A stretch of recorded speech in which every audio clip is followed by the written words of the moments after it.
Hello everyone, good evening. कैसे हो सब? वेलकम वेलकम वेलकम बच्चों, कैसे हो सब? देखो, आज हम लोग सेशन में वन शॉट रिवीजन करने वाले हैं लाइट का। ठीक है, जल्दी जल्दी से लिंक शेयर कर दो अपने फ्रेंड्स के साथ में, so that they can also join the session और उनसे लेट ना हो बेसिकली। राइट, तो हर एक चीज हम लोग इस सेशन में डिस्कस करेंगे बच्चों, जिसमें हमारे लाइट के रिलेटेड सभी चीजें कवर हो। ठीक है, तो मेन हमारा जो गोल होने वाला है in this class is to understand कि लाइट में क्या क्या चीजें आती है। ठीक है, एंड ये सेशन ऐसा होने वाला है बच्चों, जिसमें अगर आप एकदम ब्लैंक से भी बैठ रहे हो तो भी आपको मैक्सिमम चीजें क्लियर हो जाएंगी। There will be multiple tricks जिससे आप लोगों को इमेजेस फॉर्मेशन कहाँ पे होते हैं, इमेज फॉर्म कैसे होता है, वो भी क्लियर हो जाएगा। तो इसमें reflection of light, refraction of light, सभी चीजें हम लोग कवर करने वाले हैं इस पर्टिकुलर सेशन के अंदर। तो 1 आवर का सेशन होने वाला है बच्चों आप लोगों के लिए, एंड डिटेल्ड सेशन है।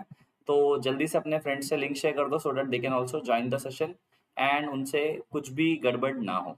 राइट है, और मुझसे मिस ना हो बेसिकली, है ना? तो it would be a one shot session जिसमें हम लोग डिटेल में हर एक चीज कवर करने वाले हैं बच्चों, तो be ready with that. Okay, हम लोग हर एक चीज को डिटेल में लेके जाएंगे। पहले देखो, फिजिक्स में ओके, इसमें जो चैप्टर है उसमें 2 पार्ट है, रिफ्लेक्शन ऑफ लाइट है, रिफ्रैक्शन ऑफ लाइट है। ठीक है, एंड रिफ्लेक्शन एंड रिफ्रैक्शन के बारे में बात करो तो दोनों ही डिफरेंट सेक्शंस है। एक में आप लोग पूरा मिरर के बारे में पढ़ते हो बच्चों। ओके, एक में पूरा मिरर के बारे में पढ़ते हैं और एक में हम लोग पढ़ते हैं पूरा का पूरा ग्लास स्लैब के बारे में। ग्लास स्लैब के बारे में साथ में या फिर और हम लोग बोलेंगे साथ में हम लोग पढ़ते हैं बच्चों ग्लास स्लैब के साथ में लेंसेज के बारे में। सभी चीजें एक ही साथ में हम लोग कवर करने वाले हैं इस क्लास में। ठीक है, सो वन शॉट रिवीजन है, तो मैं चाहूंगा कि बुक और पेन लेके बैठो आप लोग, सो दैट जो भी चीजें हैंड रिटन वे में हो आप लोग उसे नोट कर पाओ। ओके, और कोई भी चीज आप मिस ना करो इस क्लास के अंदर, हर एक चीज आपको डिटेल में आना ही चाहिए। ठीक है, अब before we start with the topic, okay, मैं आप लोगों को बता दूं क्लास 10 के लिए आप लोगों के लिए ऑलरेडी लक्ष्य बैच लॉन्च हो चुका है। ओके, इसमें आपके फेवरेट एजुकेटर्स है बच्चों, जिसमें I will be teaching you what we say science. Okay, Hussain sir would be taking SST and Vishal sir would be taking mathematics बच्चों आप लोगों के लिए। एंड अगर मैं बात करूं सब्सक्रिप्शन के बारे में, तो you can subscribe to Embibe simple बच्चों, जिसमें बेसिकली आप 3 डेज का आपको स्टार्टिंग में अनलिमिटेड फ्री ट्रायल मिलता है। सभी एमबाइब ऐप्स के सब्सक्रिप्शन मिलते हैं बच्चों, जैसे कि Embibe learning outcomes, Embibe lens, Embibe lab experiments, Embibe for parents, brain apps, Wikipedia, ये सभी सब्सक्रिप्शन मिलते हैं उसी में। तो आपको अलग अलग से सब्सक्रिप्शन बाय नहीं करना है। साथ में you get 70,000 plus video lesson and 2,000 plus E book. Doubt resolution 24/7 है, जिसमें आप लोग जितने चाहो उतने डाउट पूछ सकते हो, भले वो जनरल हो या एकेडमिक हो, you can ask it. Imbibe live classes होती है बच्चों, जिसमें 60 प्लस लाइव क्लासेस चलती है पूरे प्लेटफॉर्म पे, बिकॉज दिस इज समथिंग बच्चों जिसमें कोई लर्निंग गोल का लिमिटेशन नहीं है आपको। आप एक बार सब्सक्राइब करो, आप जितने चाहो उतने लर्निंग गोल्स को सब्सक्राइब मतलब उससे पढ़ सकते हो आप लोग। Right, Embibe practice and test में बच्चों 1.5 मिलियन क्वेश्चंस का यूज लाइब्रेरी है, it caters 400 plus examination. Interactive collections आप पढ़ते हो बच्चों 3D एंड 2D एसेट्स के साथ में। एंड जब आप बात करते हैं सिंगल सब्सक्रिप्शन के बारे में, तो इट केटर्स 100 प्लस एग्जामिनेशन बच्चों, मतलब अनलिमिटेड एग्जामिनेशन आप सबके लिए जितने चाहो उतने कर सकते हो बच्चों preparation. 1 month subscription will cost you 699 rupees per month only बच्चों। अगर आप 3 मंथ सब्सक्रिप्शन के साथ जाते हो तो it will cost you only rupees 599 per month. The highest scoring subscription is the annual subscription बच्चों, आपको कॉस्ट करेगा ओनली 499 रुपीज मंथ। राइट, तो पर मंथ आप लोगों को जो प्राइस होगा वो that would be 499 rupees per month. Okay, I hope it is clear. Let's start with reflection and refraction. सब लोग रेडी हो? कमेंट में एक बार रेडी लिख देना। Hello Kritika, welcome. तो हम लोग पहले स्टार्ट करेंगे रिफ्लेक्शन के साथ में। तो हमें रिफ्लेक्शन एंड रिफ्रैक्शन पढ़ना है पूरे चैप्टर में, और इसको हम लोग डिफरेंट डिफरेंट वे में कंप्लीट करेंगे बच्चों। लेकिन अगेन मैंने जैसे बोला आप लोगों को हैंड रिटन वे में कंप्लीट करने वाला। इसका मतलब क्या है, आप अगर ये चैप्टर कर चुके हो तो रिवीजन करना आपके लिए बहुत ज्यादा सिंपल हो जाएगा, बिकॉज हर एक चीज आप लिख कर प्रैक्टिस करोगे। ओके, और ये हैंड रिटन नोट्स आपके पास होने चाहिए। आप एग्जाम से एक दिन पहले भी अगर देखते हो ना, तो आपको इस चैप्टर का फिर से रिवीजन करने की जरूरत नहीं पड़ेगी। ठीक है, it might be a long session बच्चों, बट इसमें बहुत सारी चीजें ऐसी है जो आप लोगों को पूरा का पूरा रेडी करती है फॉर योर फाइनल एग्जामिनेशन। ठीक है बच्चों, मैं आप लोगों को बोलूंगा फोकस के साथ में सेशन को शुरुआत करना है और समझना है। तो देखो, पहली बात ये है ना, जब हम लोग रिफ्लेक्शन ऑफ लाइट के बारे में बात करते हैं तो हम मिरर्स के बारे में बात करते हैं। ठीक है, अब हर एक चीजों के ऊपर बच्चों पूरा ध्यान देना बच्चों, सब चीजें क्लियर हो जाएंगी।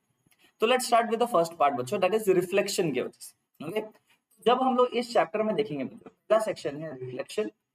What is reflection? What is reflection बच्चों? Reflection is the bouncing of light. It is a bouncing of light. हम क्या कहते हैं? It is a bouncing of light.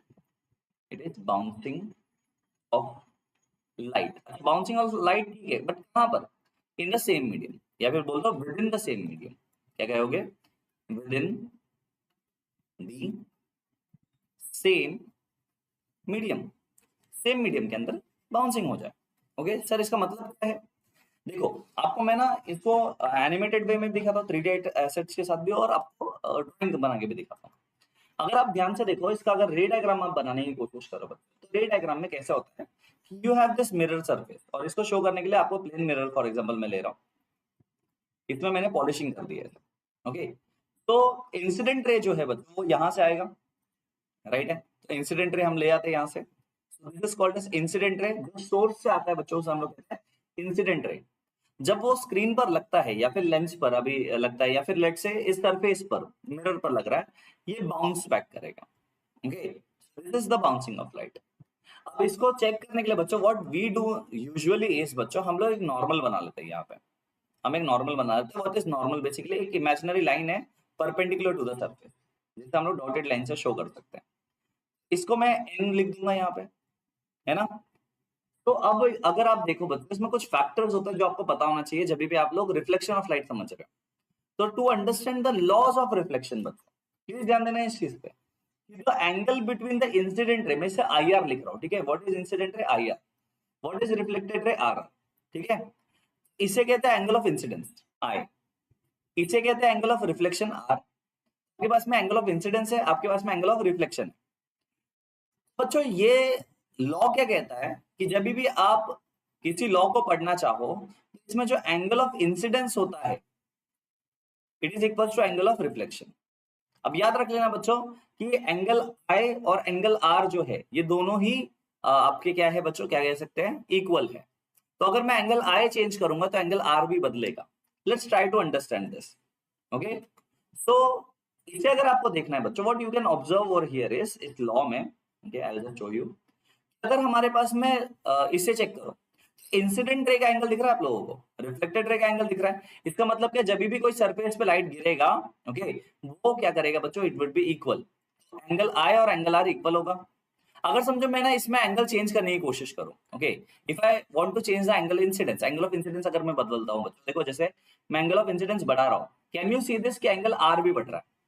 Angle आई बढ़ाने पे एंगल आर भी बदल रहा है। मतलब जैसे जैसे मेरा एंगल आई बढ़ता जाएगा उतना एंगल आर भी बदलेगा। मतलब angle I is always equal to angle R. ये हमारा पहला पॉइंट है। पहला लॉ ऑफ रिफ्लेक्शन क्लियर है सबको कि जब भी हम लोग लॉ ऑफ रिफ्लेक्शन पढ़ेंगे, हमारा first law will state that कि व्हेनेवर यू हैव सरफेसेस जिसमें रिफ्लेक्शन हो रहा है, angle of incidence would be equal to angle of reflection and they will be in the same plane. देखो अभी मैं इसे घुमाकर दिख रहा हूँ, स्ट्रेट लाइन की तरह दिखाई देगा आपको। मतलब कि ये सभी इंसिडेंट रे नॉर्मल और रिफ्लेक्टेड रे सभी एक ही प्लेन के अंदर है। ये डिफरेंट डिफरेंट प्लेन में नहीं है, एक ही प्लेन पर है। मतलब एक शीट ऑफ पेपर पे हम लोग इसे ड्रॉ कर सकते हैं, ठीक है? एंड एक और चीज है बच्चों, ध्यान देना कि आपका अगर ये नॉर्मल है, this is normal, incident ray इस तरफ है, रिफ्लेक्टेड रे इस तरफ है, तो दोनों opposite sides of the normal पर लाई करते हैं। ये चीज क्लियर है सबको? ये तीनों लॉ कंबाइन करके आपका लॉ ऑफ रिफ्लेक्शन बनता है। समझा है? लॉ ऑफ रिफ्लेक्शन समझ रहे हो तो पहली चीज आप क्या नोट करोगे कि angle I is equal to angle R हो रहा है। सेकंड चीज आप क्या कहोगे, incident ray, reflected ray and normal, okay, lie on a same plane, lie on a same plane, right बच्चों? ओहो, प्लेन लिख दिया मैंने, प्लेन, ठीक है? Difference between surface and plane, देखो सरफेस कुछ भी हो सकता है, राइट? अभी प्लेन जब हम लोग बोलते हैं ना, प्लेन इज 2 डायमेंशनल, है ना? Surface can be 3 dimensional also. For example अगर आप लॉजिकली सोचो, चलो मेरे पास एक टेप है, ओके, फॉर एग्जाम्पल, अब इसको देखो तो बच्चों ये भी एक सरफेस है, ओके, बट अगर मैं लेट्स से इस पैड को समझो तो ये भी एक सरफेस है। लॉजिकल है ना? तो देखो ये जो है ये 2 डायमेंशनल है, मतलब इसमें एक्स एक्सिस है, ओके, देखो ऐसे, और जेड एक्सिस है, एक्स और जेड में हम लोग देख रहे हैं इसको। मतलब ये 2 डायमेंशनल है, 2D में है, राइट है। बट अगर देखो ये भी सरफेस है, ये भी सरफेस है, बट ये सरफेस 3 डायमेंशनल है ना। लॉजिकली सोचो, इसका एक्स एक्सिस पे भी एक पॉइंट है, आगे भी है और ये कर्व्ड भी है। तो surface can be any shape वाला, सरफेस कैसा भी हो सकता है। बट अगर हम लोग बात करें प्लेन के बारे में तो वो 2 डायमेंशनल होता है। क्या ये चीज क्लियर है Reyansh? Sir we why can't we say that R is directly proportional to V? ये आप इस चैप्टर में कब आर भी आ रहा है? आप इलेक्ट्रिसिटी के बारे में बात कर रहे हो, बिकॉज आर का डिपेंडेंसी वी के साथ में चेंज नहीं होता है, इसलिए अगर आप इलेक्ट्रिसिटी का बात कर रहे हो तो। थर्ड, अगर आप देखो बच्चों, तीसरी चीज मैंने क्या बोला था कि I R and R R lie on the either sides of what बच्चों? Sides of normal. नॉर्मल के इधर साइड्स पे लाई करते हैं। क्या reflection and law of reflection clear है सबको? क्या लॉज ऑफ रिफ्लेक्शन सबको क्लियर है? यहाँ पे जो भी चीजें मैंने लिखी है बच्चों, क्या लॉज ऑफ रिफ्लेक्शन क्लियर है? एक चीज मैं चाहता हूँ आप लोग नोट करो, यहाँ पे आप स्टार मार्क करो और लिखो लॉज ऑफ रिफ्लेक्शन। रिफ्रैक्शन के लिए भी करेंगे, डोंट वरी। अब इसमें ये एक प्लेन मिरर के बारे में बात हो रहा है। यहाँ पे क्या बात कर रहे हैं हम लोग?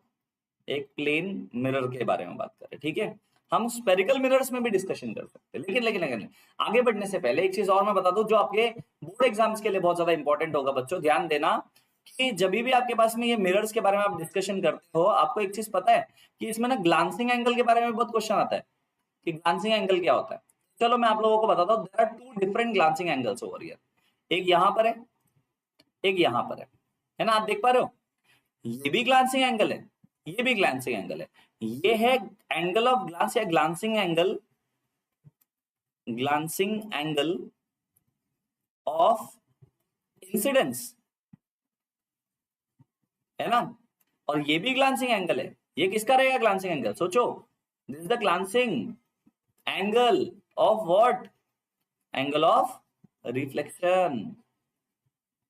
दोनों ग्लांसिंग एंगल है, एक रिफ्लेक्शन वाले, एक रिफ्लेक्शन वाले। जल्दी से इसका स्क्रीनशॉट ले लो या फिर जस्ट नोट इट डाउन बच्चों, क्योंकि बहुत ज्यादा इंपॉर्टेंट हो जाएगा आपके प्रिपरेशन के लिए, ठीक है। अब हम लोग अगर बात करें किसी ऑब्जेक्ट का इमेज प्लेन मिरर पे बन रहा है सर, तो कैसे बनाया जाए? बहुत सिंपल है। कैरेक्टरिस्टिक्स अभी हम लोग कवर करेंगे बच्चों, ठीक है। ये यहां तक का पार्ट जिसको इसको समझा है बच्चों, जस्ट नोट इट डाउन, मैं साइड में कर देता हूं। अब हम लोग कैरेक्टरिस्टिक्स समझेंगे, ठीक है। अच्छा, हर एक चीज पे पूरा ध्यान आपका होना चाहिए बच्चों, तब जाके मजा आएगा पढ़ने में भी और पढ़ाने में भी, ठीक है। ऐसा नहीं है सर बोल रहे हो और आप लोग सिर्फ देख रहे हो, अगर लिखना भी जरूरी है, ठीक है। पढ़े लिखे बनो, ठीक है, लिखे लिखे मत बनो, समझ रहे हो बच्चों? क्या बनना है? पढ़े लिखे बच्चे बनना है, लिखे लिखे बच्चे नहीं बनना है। क्या बोल रहे हो? क्लियर है? हाँ, चलो अब यहाँ पे एक लाइन बना लेता हूँ ऐसे, जस्ट टू बाइफरकेट दिस। अब ध्यान देना, अगर मैं बात करूं बच्चों, ये तो हो गया हमारा किसके बारे में? लॉज ऑफ रिफ्लेक्शन के बारे में। अगर मैं बात करूं बच्चों कि अगर हमारे पास में एक प्लेन मिरर है, प्लेन मिरर लाइक दिस, ठीक है। अब इसको पॉलिशिंग करना बहुत ज्यादा जरूरी है बच्चों, तो हम पॉलिशिंग कर लेते हैं लाइक दिस, ठीक है। अब पॉलिशिंग कर लिया है, यहां पर मैं बोलता हूं बच्चों हमारे पास में एक पर्सन है, ओके, एक पर्सन है, इसका नाम छोटू है, ये हाई कर रहा है, ठीक है। ये पर्सन है, इसका नाम छोटू है और ये हाई कर रहा है, अपने लेफ्ट हैंड से हाई कर रहा है, ठीक है। तो इसका इमेज जब बनेगा, ओके, इसका इमेज जब बनेगा कैसे बनेगा? अंदर बनेगा, ओके, और वो ना उसकी तरह ही हाथ ये भी करेगा आगे, और इसका पैर भी मिरर की तरफ ही होगा, और मतलब ऑलमोस्ट सब कुछ सेम रहेगा, बस ये लेफ्ट से हाई करेगा या राइट से हाई करेगा। अब देखो यहाँ पे क्वेश्चन आता है, पहली बात, what are the characteristics of image? ये सभी क्वेश्चंस को एड्रेस करो बच्चों जो आपके बोर्ड्स में आते हैं, ठीक है। Characteristics of image formed by plane mirror, ठीक है। Characteristics of image formed by plane mirror. अब क्या कैरेक्टरिस्टिक्स होते हैं? क्वेश्चन ये आता है ना, क्या कैरेक्टरिस्टिक्स अगर है तो क्या है वो?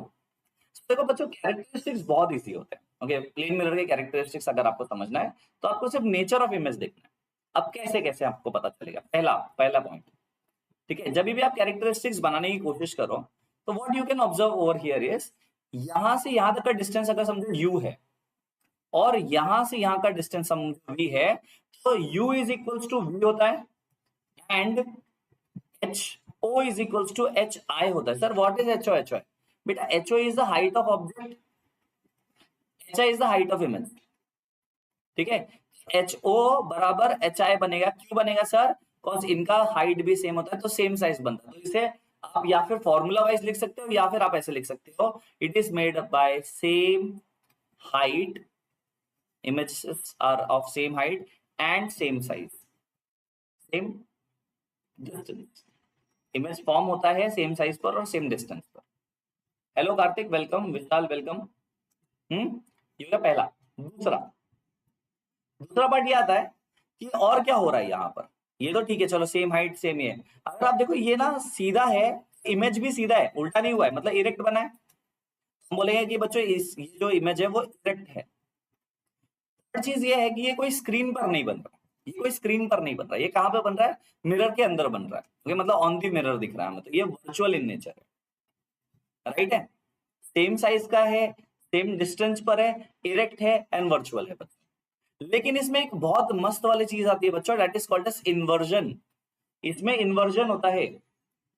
इसमें क्या होता है बच्चों? इन्वर्जन होता है। कौन सा इन्वर्जन होता है? इन्वर्जन तो होता है, ठीक है, कौन सा इन्वर्जन होता है बच्चों? इसने लेफ्ट हाथ हाई के लिए दिखाया था, उसने राइट हाथ दिखाया, मतलब यहाँ पे लैटरल इन्वर्जन होता है बच्चों। यहाँ पर होता है लैटरल इन्वर्जन। यहाँ पर क्या होता है? लैटरल इन्वर्जन होता है। क्या ये चीज क्लियर है? What is lateral inversion? Lateral inversion का मतलब है अगर ये लेफ्ट से हाई कर रहा है तो वो राइट से हाई करेगा, मतलब राइट का लेफ्ट, लेफ्ट का राइट हो जाएगा। Okay, I hope it is clear. तो अगर आप इसे नोट करना चाहते हो बच्चों, जल्दी से नोट कर लेना, ये 5 पॉइंट्स बहुत ज्यादा इंपॉर्टेंट है। आप बच्चे बोले सर यहाँ पे तो 4 ही लिखे हुए हैं। अरे बेटा सेम साइज और सेम डिस्टेंस 2 पॉइंट्स होते हैं, जिसको हम लोग ने साथ में लिख दिया, ठीक है। Just note it down. हो गया। तो कैरेक्टरिस्टिक्स में कोई दिक्कत नहीं आनी चाहिए बच्चों, मुझे ऐसा लगता है। अगर फिर भी आ रही है तो मुझे पूछ सकते हो आप लोग क्लास में। ओके, कोई दिक्कत की बात नहीं, आराम से हो जाएगा, ठीक है। आगे बढ़ेंगे, क्या बोलते हो बच्चों? यहां तक में कोई दिक्कत तो नहीं है, राइट। अब सिंपल है। अब देखो प्लेन मिरर के बारे में कैरेक्टरिस्टिक्स क्लियर है। अच्छा, बहुत बार क्वेश्चन ये भी आता है कि मेक अ इमेज। अगर आपको इतना ही पता है इमेज के बारे में, जो कैरेक्टरिस्टिक बता रहे हो, तो इमेज बना के दिखाओ। हम बोले बना के दिखाते हैं, क्या दिक्कत है बच्चों? आएगा ना, बना दे इमेज। चलो, इससे पहले भी बनाया, अभी भी बनाएंगे, बहुत इजीली बना लेंगे। कैरेक्टरिस्टिक्स को साइड में कर देते हैं, यहाँ पे जो हम लोगों ने लिख दिया है साइड में करते हैं। तो हमें क्या करना है? हमें इमेज बनाना है बच्चों। तो पिन मिरर लेंगे, फिर से लेंगे और इसको पॉलिशिंग कर देंगे, मस्त चमचमाता मिरर बनाएंगे। बना दिया। अब मुझे क्वेश्चन ये है कि ऑब्जेक्ट कहां पर है? तो इस बार ना हम लोग सिंपल ऑब्जेक्ट लेंगे, ठीक है। मैंने ना एक ऐसा एक पेंसिल लिया है, ठीक है। चलो बोलो पेंसिल। बना दिया। अब ये जो पेंसिल बना है, मेरा पेंसिल एरो की तरह दिख रहा है, पता नहीं क्यों, खता बेता पेंसिल है मेरा, ठीक है। अब ये पेंसिल को अगर आप देखो बच्चों, इसका इमेज बनाना है हमें। अब हम लोग इसमें से कुछ रेस को पास करवाएंगे। क्या करवाएंगे? हम लोग कुछ रेस को पास करवाएंगे, ठीक है। अच्छे अच्छे से रेस को पास करवाएंगे। यहाँ से जो रे जाएगा बच्चों, ओके, वो वापस आ जाएगा, जैसे जाएगा वैसा वापस आ जाएगा। तो वर्चुअली हम लोग क्या करते हैं? डॉटेड लाइन से शो करते हैं, राइट बच्चों। हम लोग वर्चुअली क्या करते हैं? डॉटेड लाइन से शो करते हैं, ठीक है। तो मैं इसे डॉटेड लाइन से शो कर देता हूँ, ठीक है। अब सेकंड है बच्चों, एंगल ऑफ इंसिडेंस और एंगल ऑफ रिफ्लेक्शन सेम होना चाहिए। सर यहाँ से एंगल ऑफ इंसिडेंस ऐसे जा रहा है, एंगल ऑफ रिफ्लेक्शन शुड भी सेम ना, एंगल आई के बराबर। तो आप देखो तो ये रे ऐसे जाएगा और टकरा के वापस चले जाएगा। ये तो डॉटेड लाइन, अंदर वाला डॉटेड लाइन, इसे मैंने ऐसे शो कर दिया। जैसा हम लोगों ने ऊपर किया है बच्चों, वैसे ही सेम बेस के लिए भी कर सकते हैं। जैसा हम लोगों ने टॉप के लिए किया है, वैसे ही बेस के लिए भी कर सकते हैं। सभी रेस जो भी जा रहे हैं वो सब ऐसे ही करेंगे बिहेवियर। तो अगर मैं इस मिरर को थोड़ा सा एक्सटेंड करूं, okay, just for my convenience बच्चों, अगर मैं इसको थोड़ा एक्सटेंड करूं तो चलेगा, है ना। सो डेट हम लोग इमेज के लिए वो भी ट्रेस करके दिखाते हैं। वैसे यहाँ से समझ में आ जाता है, बट स्टिल चलो आपको और एक ट्रेस करवा के दिखाएंगे बच्चों, ठीक है। अब इसके बेस से ले रहे एक लाइट, जैसे टकराएगा और जाएगा। उससे पहले हम लोग इसे ले लेते, चलो। ओके, सॉरी ये नहीं है, यहाँ पे ध्यान देना। ये यहाँ से यहाँ तक है, ये गया और ये वापस आया, राइट है। तो सेम डिस्टेंस यहाँ पे भी बनेगा। डॉटेड लाइन से शो करोगे तो डॉटेड लाइन ऐसे बना देना। रे डायग्राम्स बहुत इंपॉर्टेंट होता है बच्चों, ध्यान से देखोगे बनाओगे तो मजा आएगा, ठीक है। एंगल ऑफ इंसिडेंस 0 था तो एंगल ऑफ रिफ्लेक्शन भी 0 करवा दिया, राइट। एंड देन जो रे है बच्चों, वो समझो ऐसे जा रहा है ना। Angle I is equal to angle R वाला केस फिर से बनेगा, एंड ये कुछ इमेज ऐसा बनेगा, ओ ऐसे, डन डन डन। तो दोनों पॉइंट्स को अगर आप देखो तो जैसा हमारा ऑब्जेक्ट था बच्चों वैसे इमेज बन रहा है कि नहीं, तो जैसा ऑब्जेक्ट था वैसे ही इमेज बना है बच्चों, और वैसे ही बना है उस पेंसिल का शेप, ठीक है, दैट्स इट। अब बोले ऐसा कैरेक्टरिस्टिक्स, अरे लिखा है ना बेटा, तो सेम कैरेक्टरिस्टिक्स लगेंगे वहां पे फिर से। तो अगर ये ए बी है, अगर ये ए बी है, this is A B computer जी, तो ये भी ए बी होगा, बट हम लोग इसके सर पे डैश डैश लगाएंगे बिकॉज ये वर्चुअल है। तो इमेज बना कहां पर, इमेज बना मिरर के अंदर। इससे आपका प्लेन मिरर खत्म बच्चों। ये एक पेज पर आपका पूरा पूरा पूरा प्लेन मिरर का कॉन्सेप्ट खत्म हुआ, तो जल्दी से नोट कर लो इसे। कुछ भी डाउट है रिलेटेड टू प्लेन मिरर तो पूछ सकते हो, ठीक है, सिंपल है। तो प्लेन मिरर खत्म, कुछ भी डाउट है बताओ मुझे, होना तो नहीं चाहिए बट है तो बताओ।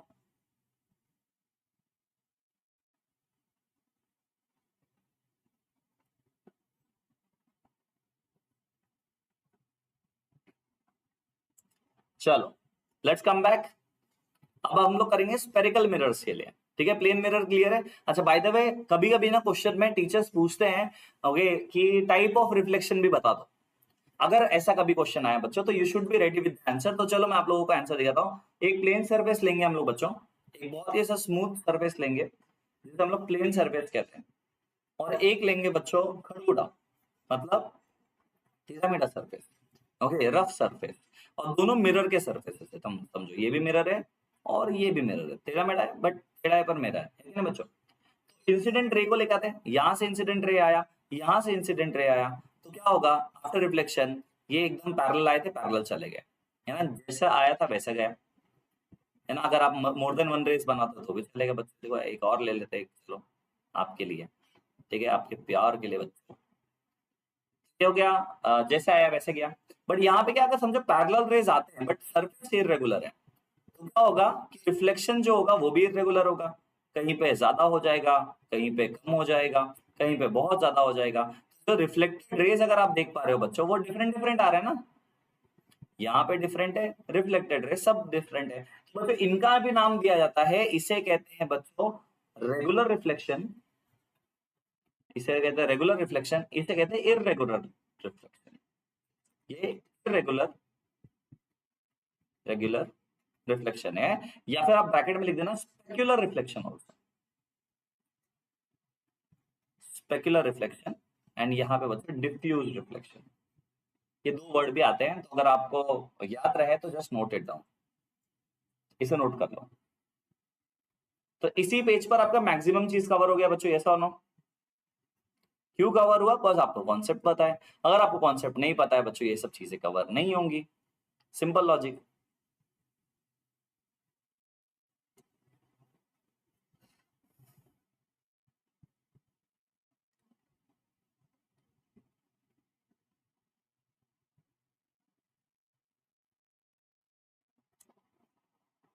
ठीक है, चलो फिर अब आगे बढ़ते हैं, स्पेरिकल को देखेंगे। स्पेरिकल को भी कोशिश करें एक ही पेज पे खत्म करना। देखो एकदम सिंपल तरीका बता रहा हूँ। स्पेरिकल मिरर बनाने के लिए ना आपको कुछ टर्म्स पता होने चाहिए, ठीक है। अब आप बोले सर सब टर्म्स लिखा के देखें, बेटा लॉजिक सोचो आप लोग, क्या वन शॉट रिवीजन में हो, ठीक है। टेक्स्ट बुक में डेफिनेशन सब जगह पे मिल जाएंगे आपको।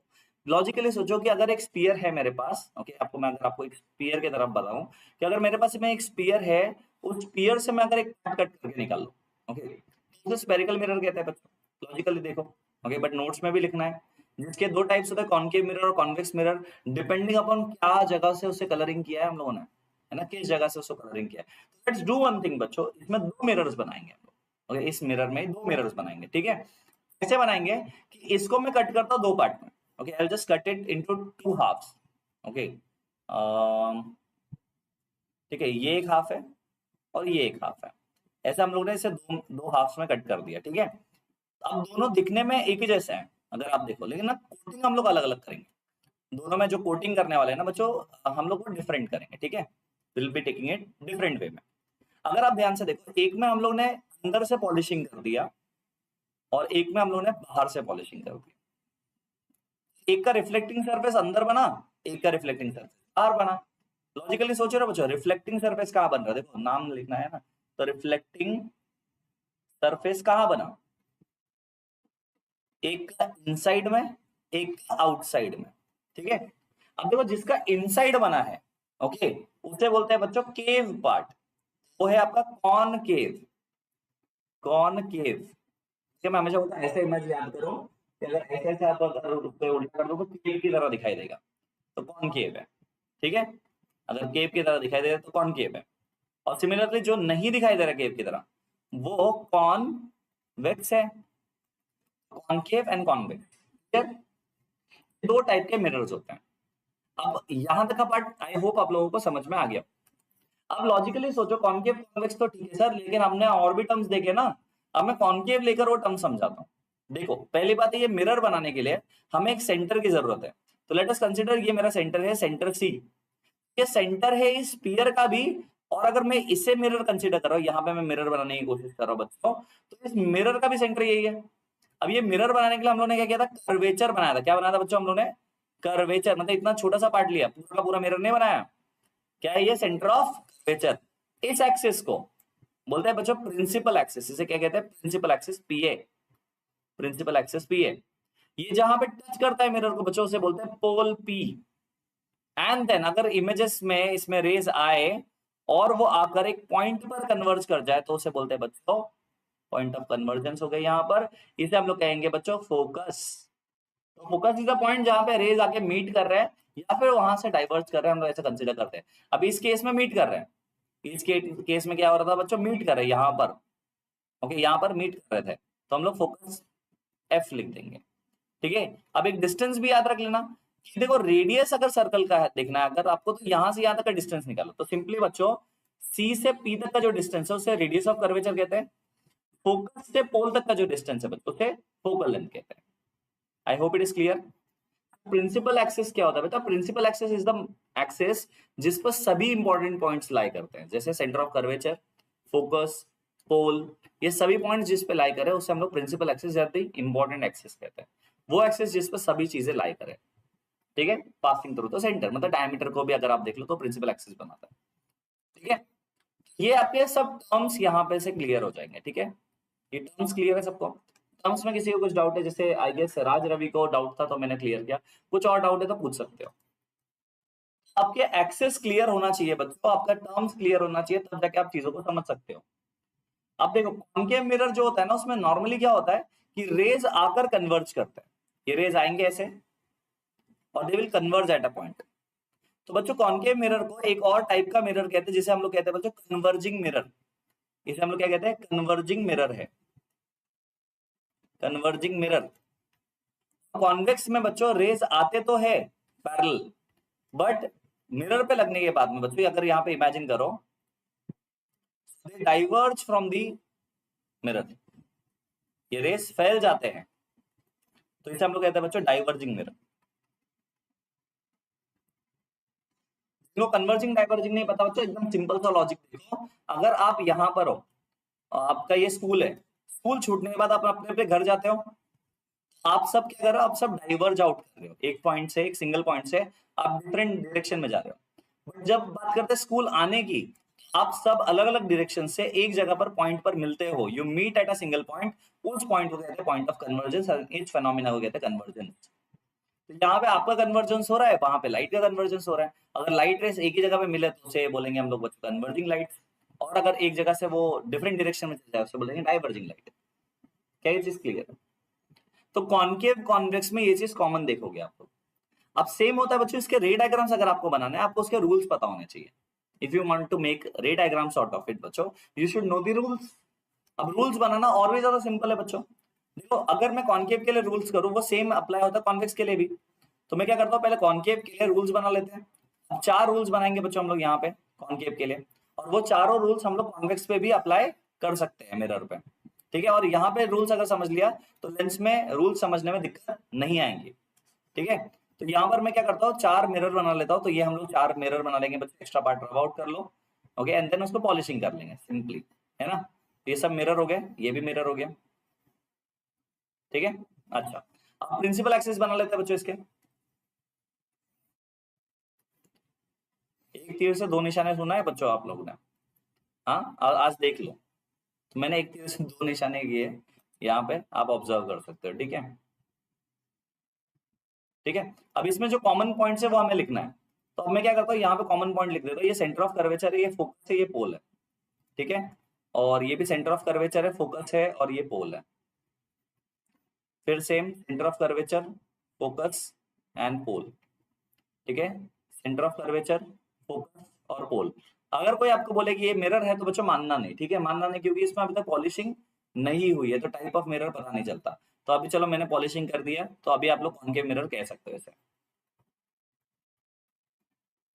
ठीक है, आप पॉलिशिंग इसमें कर सकते हो। ठीक है, अब ध्यान देना, अगर आप लॉजिकली सोचो, आपके पास में 4 रूल्स बनाने हैं।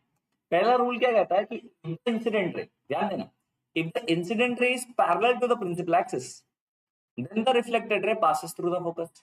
ध्यान देना बच्चों, इंसिडेंट रे आता है, रिफ्लेक्टेड रे जाता है, वो एरो से बता सकते हो। तो पहला रूल क्या कहता है, if the incident ray is parallel to the principal axis then the reflected ray passes through the focus.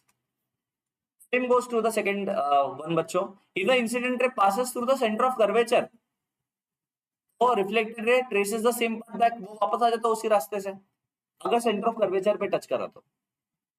Third rule first वाले का कॉपी है बच्चों, ध्यान देना। फर्स्ट वाले में क्या कहा था हम लोगों ने कि इंसिडेंट रे पैरेलल है तो रिफ्लेक्टेड फोकस से जाएगा। अब हम लोग बोले अगर इंसिडेंट रे फोकस से जा रहा है, डायरेक्शन देखना, okay, reflected ray will become parallel to the principal axis बच्चों। तो ये देखो फर्स्ट वाले रूल का उल्टा है। वेलकम वर्षा, वेलकम, लॉजिकल है। अगर आप थर्ड वाला सॉरी फोर्थ वाला डायग्राम देखो तो ये आपका लॉ ऑफ रिफ्लेक्शन ही है। If the incident ray falls at an angle at the pole बच्चों, तो उसी एंगल से रिफ्लेक्शन भी हो जाएगा। इसका मतलब क्या है कि एंगल आई जो है it is equals to angle r, मतलब angle of incidence is equals to angle of reflection. समझा बच्चों? I hope it is clear. तो एंगल ऑफ इंसिडेंस और एंगल ऑफ रिफ्लेक्शन इस केस में इक्वल हो जाएंगे। ठीक है, और ये तो लॉ ऑफ रिफ्लेक्शन है, तो हर जगह पे इट होल्ड गुड। ठीक है, तो इसका डायग्राम बनाना चाहो तो बच्चों जल्दी से बना लेना। ओके, इसके बाद हम लोग ना कंडीशन बेस्ड एक टेबल बनाएंगे जिसमें हम लोग बहुत सारी चीजें लिखेंगे। ओके, फॉर द रे डायग्राम्स। ठीक है, तो रे डायग्राम्स के लिए हम लोग कंडीशंस लिखेंगे, मेंशन करेंगे कंडीशंस। ठीक है,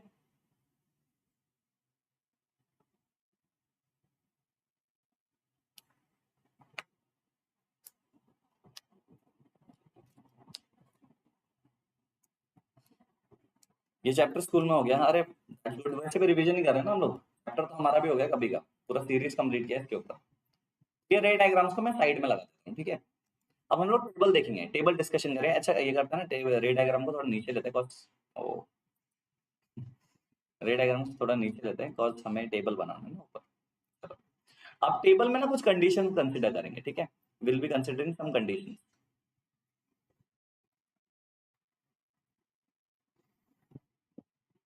अब टेबल में कुछ कंडीशन कंसिडर कर रहे हैं, जिसमें से पहला कंडीशन हम लोग बनाएंगे बच्चों यहाँ पर।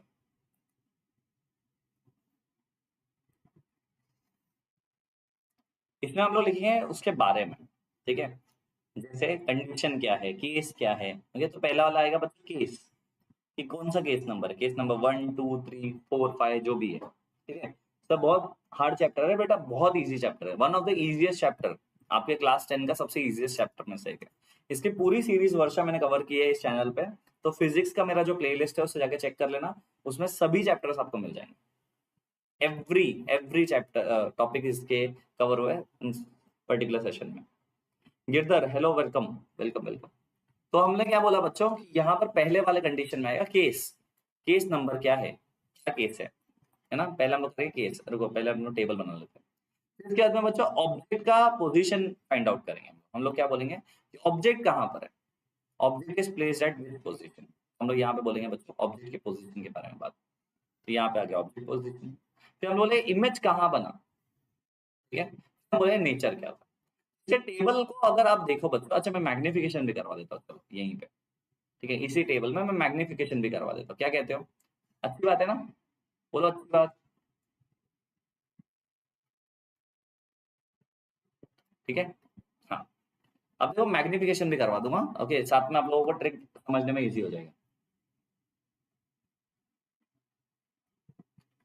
तो सच में समझ नहीं आया। अरे बेटा एक बार क्या करो, मैं बोल रहा हूँ ना, मेरे रिकॉर्डिंग्स पूरे चेक करो, मैंने पूरा डिटेल में इसको करवाया। एक बार ना उसके पीछे कॉन्सेप्ट समझ में आ जाए ना, तो फिर कभी डिफिकल्ट लगेगा ही नहीं। ऑप्टिक्स मैक्सिमम बच्चे रोते हैं अगर उनको नहीं समझ में आता तो। ऑप्टिक्स अगर अच्छा करना है तो आपको लेक्चर देखना पड़ेगा, तब जाके क्लियरेंस आएगा बच्चों टॉपिक का, नहीं तो नहीं आएगा। ओके, नहीं तो वो टॉपिक ना रट्टा, बच्चे रट्टे मारते हैं फिर उसके बाद में। ठीक है, उनको समझता नहीं, फिर वो रट्टा मारते हैं, फिर फेल होते हैं, फिर एग्जाम में ऑप्शन छोड़ देते हैं। इस टॉपिक का ऑप्शन छोड़ते हैं, मैं क्या बोलूँ बताओ, इतना इतना ब्यूटीफुल टॉपिक है बट इसका ऑप्शन छोड़ देते हैं। ठीक है, बट आप नहीं करना है ऐसा। ठीक है, तो अभी केसेस समझेंगे। तो पहले हम लोग का आएगा बच्चों कंडीशन केस। केस क्या है? ऑब्जेक्ट कहां पर है, इमेज कहां पर है, ठीक है, रिलेशन क्या है मैग्निफिकेशन का, एम रिलेशन। ओके, ये चलो इधर रिलेशन लिखेंगे, रिलेशन, ये रिश्ता क्या कहलाता है हम लोग देखेंगे। ठीक है, फिर नेचर लिखेंगे। ओके, अब ध्यान देना, अब पहले चीज से स्टार्ट करें, that is case one. Okay, हम लोग ना केस 1 2 3 4 करेंगे। Case 1, case 2, case 3, case 4, case 5, case 6। अब ये हम लोग किसके लिए कर रहे हैं? कॉनकेव के लिए, कॉनकेव मिरर के लिए, और इसमें 6 केसेस होते हैं। कॉन्वेक्स में तो 2 ही है और वो भी सिमिलर ही ऑलमोस्ट, उसका टेंशन नहीं हो, डायरेक्टली भी हो जाएगा। अच्छा, ये केस अगर अभी आपको समझ में आ गया तो आपको कॉन्वेक्स लेंसेज भी क्लियर हो जाएगा इसी के साथ। तो आपके पास में 6 केसेस है। Okay, you have 6 cases. ओ अब आपके पास में 6 केसेस है। अब इन 6 केसेस में एक एक करके अगर आप समझो, पहले ऑब्जेक्ट को रखा गया इंफिनिटी पे। ओके, ऑब्जेक्ट को रखा गया इंफिनिटी पे, इमेज बनता है फोकस पर। समझा बच्चों? ऑब्जेक्ट जब इंफिनिटी पे होगा तो इमेज कहां पे बनेगा बच्चों? एट बनेगा। क्लियर है? सेम होता है जब ऑब्जेक्ट एट एफ होता है तो इमेज एट इंफिनिटी बनता है। इस फाई में जब ऑब्जेक्ट को फोकस पे रखोगे तो इमेज इंफिनिटी पे बनेगा। ठीक है, same goes to the second condition. अगर आपका ऑब्जेक्ट आपने बियॉन्ड सी रखा है, beyond centre of curvature C रखा है, तो इमेज बनता है between F and C, F और सी के बीच में बनता है। बट अगर आप ध्यान से देखो फोर्थ वाले केस को, अगर आपका ऑब्जेक्ट बिटवीन एफ एंड सी है तो ये बियॉन्ड सी बनता है। दोनों उल्टा चल रहा है, देखो बच्चों, अगर ऑब्जेक्ट एट सी रखा है आपने तो इमेज भी एट सी ही मिलता है। अगर आप देखो ऑब्जेक्ट को जैसे जैसे आप नजदीक ला रहे हो टुवर्ड्स द पोल, इमेज दूर जा रहा है, और इनवर्स कंडीशन चल रहा है दोनों में। 6 केसेस डिफरेंट बच्चों, बिकॉज वो वर्चुअल वाला केस है तो 6 वाला डिफरेंट केस है थोड़ा, बाकी सब में इट रिमेन्स द सेम। ठीक है, अब ध्यान देना, इसमें क्या होता है कि हम लोग ना बच्चों ऑब्जेक्ट को बिटवीन एंड पी रखते हैं, तो ये बिहाइंड द मिरर मिलता है। ये कहां पे मिलता है? बिहाइंड द मिरर बनता है, जो कि एक्चुअली स्क्रीन पर नहीं बन रहा है। अगर स्क्रीन पर नहीं बन रहा है बच्चों, उसका मतलब है वो वर्चुअल है। वर्चुअल होता है, इरेक्ट होता है, इरेक्ट होता है बच्चों, और मैग्नीफाइड होता है। मैग्नीफाइड, अब मैं रिलेशन में ये सब चीजें बता दूंगा, डोंट वरी। एक बात बोलो, हाँ बोलो ना बेटा। यहाँ तक का बात पहले लिख लो बच्चों, देन मैं आप लोगों को पूरा relation, okay, with in 5 minutes पूरा रिलेशन करवा दूंगा। और ये रिलेशन अगर अभी आप अच्छे से कर रहे हो तो लेंसेज के रिलेशन में कुछ टाइम नहीं लगने वाला आप लोगों को। ठीक है, तो जल्दी से इसे नोट करो।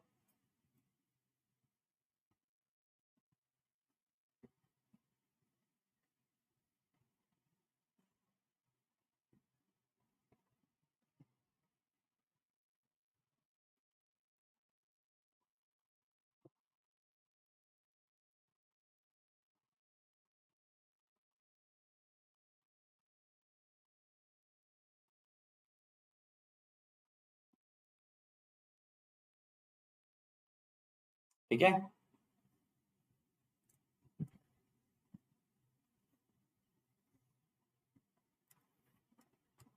सर, डायग्राम से बता दीजिए किसने बोला है? राज रवि। बेटा इसका ना एक लेक्चर है मेरा, रे डायग्राम्स का, वन शॉट लेक्चर है, 1 आवर में मैंने पूरे रे डायग्राम्स कराए। ओके, रे डायग्राम्स इन 1 शॉट, ऐसे सर्च करना मेरे नाम के साथ में, आपको सब मिल जाएंगे। पूरा का पूरा टॉपिक मैंने रे डायग्राम के साथ में करवाया है, और बहुत डिटेल में। राज, तो मैं बोलूंगा देखो, ये 1 शॉट लेक्चर है पूरे चैप्टर का, वो 1 शॉट लेक्चर है उस पर्टिकुलर डायग्राम का। तो उसमें लेंसेज का डायग्राम और मिरर का डायग्राम, पूरे 18 डायग्राम्स करवाए हैं मेरे हिसाब से, नहीं सॉरी 16 डायग्राम्स करवाए। उस सेशन में डिटेल, ठीक है। अच्छा अब रिलेशन देखते हैं। अब रिलेशन किसके बीच में देखना है हमें, यू और एफ के बीच में रिलेशन देखना है। किसके बीच में, यू और एफ के बीच में। जैसे फॉर एग्जांपल अब इसमें अगर आप देखो तो ऑब्जेक्ट एट इंफिनिटी है, you is very much greater than 2 times of F, या फिर आप इसे बोल सकते हो सी, 2f या फिर सी चलेगा। चलो देन उसके बाद में अगर आपका ऑब्जेक्ट बियॉन्ड सी है, मतलब U is still greater than 2f, है ना। देन उसके बाद बोला एट सी है, मतलब U is equals to F. Then between C and F है बच्चों, मतलब यू जो है it is greater than F but less than 2f ना, सी से आगे बढ़ चुका है ना, तो लेस देन 2f है। ऑब्जेक्ट एट एफ है, मतलब U is equals to F.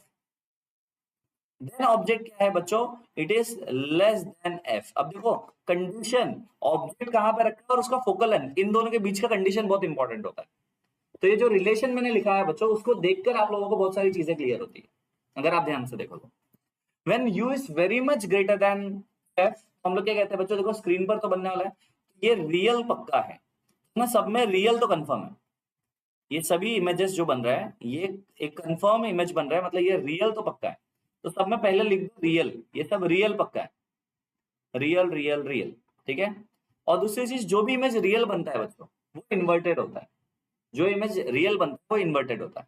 तो मैं यहाँ पे एक और चीज लिख दूंगा कि it is inverted also, okay, inverted inverted inverted inverted वर्टेड, और ये भी इन्वर्टेड और ये भी इन्वर्टेड, ठीक है। इन्वर्टेड इन्वर्टेड इन्वर्टेड, ठीक है। अब रियल के है और इन्वर्टेड है ये सब। अब इंपॉर्टेंट है मैग्नीफाइड है डिमिनिश्ड है। देखो पहला वाला पॉइंट साइज होता है, मतलब ये हाईली डिमिनिश्ड है, ये हाईली डिमिनिश्ड है, दिस इज हाईली डिमिनिश्ड, ठीक है। दूसरा वाला अगर आप देखो तो इसका इमेज छोटा बनता है, this is again diminished. Then यहाँ पे सेम साइज, और इसमें एट एफ जब बनता है तो सेम साइज का बनता है। और यहां पर अगर आप देखो बच्चों तो इस केस में ओके इट इज एनलार्ज्ड या फिर मैग्नीफाइड लिख दो, एनलार्ज लिख दो या फिर मैग्नीफाइड लिख दो, मैं लिखता हूं मैग्नीफाइड। हेलो शौर्य, ये भी highly magnified, highly magnified, right बच्चों। अब ये मैग्नीफाइड है, ये कैसे पता चल रहा है हम लोगों को, एच और ओ के रिलेशन से। सर वो भी लिखने की जरूरत है क्या बेटा, यू और एफ के रिलेशन से एच और ओ का भी रिलेशन मिल जाता है, बट स्टिल अगर आप लिखना चाहते हो तो मैं ब्लू पेन से लिख के दिखाता हूँ, ठीक है। ध्यान से देखना, इस केस में एच ओ जो है, हाइट ऑफ ऑब्जेक्ट जो है हाइट ऑफ इमेज से बहुत बड़ा है। सेकेंड वाले केस में height of object is greater than height of image. Third case में H O is equals to H I, height of object और हाइट ऑफ इमेज सेम होगा। थर्ड केस में बच्चों H O is less than H I, and third case fifth case में बच्चों it is very much less than H I, and last वाले case में बच्चों H O is less than H I again. तो ये conditions again आप लोग लिख सकते हो बच्चों for your object at different positions. तो ये मेरे हिसाब से इतना डिटेल में किसी ने दिया नहीं होगा बच्चों, हो सके तो इसका स्क्रीनशॉट ले सकते हो या फिर नोट्स बना लो इसके। तो मैं जस्ट इसे कैमरा ऑफ करता हूँ, आप लोग जल्दी से जितनी चीजें लिख सकते हो try to note it down. Note करना बहुत ज्यादा इंपॉर्टेंट है बच्चों, जब भी आप लोग ऐसे कोई डिटेल सेशन देख रहे हो तो। रिलेशंस उसी को क्लियर होंगे जिनके रे डायग्राम्स क्लियर है, और रे डायग्राम्स मैंने इस चैनल पे डिटेल में करवा दिया ऑलरेडी।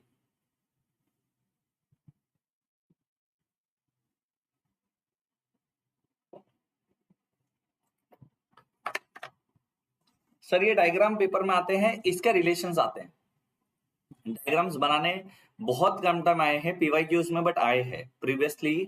अभी तो बहुत ज्यादा इजी कर दिया लेवल स्टिल बोर्ड्स का, पहले तो आते ही थे, ओके मतलब ना क्लब होके आते थे क्वेश्चंस बेसिकली। तो उसमें एक डायग्राम रे डायग्राम होता था कि मतलब एक कंडीशन बनाएंगे, न्यूमेरिकल्स देंगे, फिर बोलेंगे कि ड्रॉ रे डायग्राम फॉर दैट। तो उसमें कंडीशन होता था, अभी वो कंडीशन इसमें से लिखा जाता था, ये रिलेशन जो लिखा ना इसमें से वो कंडीशन निकाल कर उसका रे डायग्राम पूछते थे। फॉर एग्जाम्पल एक एग्जाम्पल देता हूँ आपको, बहुत सिंपल है कि एक ऑब्जेक्ट है जिसका फोकल लेंथ है 15 सेंटीमीटर। एक मिरर है जिसका फोकल लेंथ है 15 सेंटीमीटर, कॉनकेव मिरर है। Object is placed at 30 centimetre from the mirror. इसका रे डायग्राम बनाओ। अब क्वेश्चन ये आया कि F15 है, U30 है, मतलब U जो है it is twice of F। अच्छा यहाँ पे मैंने F लिख दिया, देखो हाँ बच्चे, यहाँ पे ट्वाइस ऑफ F आएगा, यहाँ पे ट्वाइस ऑफ F आएगा, twice of F, 2 times of F। U जो है ऑब्जेक्ट डिस्टेंस जो है वो 2 टाइम्स ऑफ F है, not F। Okay, I hope it is clear.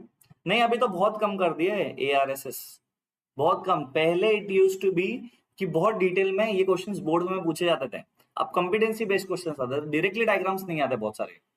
पहले इट यूज्ड टू बी कि हाँ मतलब क्वेश्चन है तो क्लब करके दे देते हैं, सभी भी आते हैं। हाँ मैं समझ गया आप क्या कह रहे हो, लेकिन देखो मैं वही बोल रहा हूँ ना, पहले इट वाज समथिंग जिसमें क्लबिंग डायरेक्टली हो जाते थे।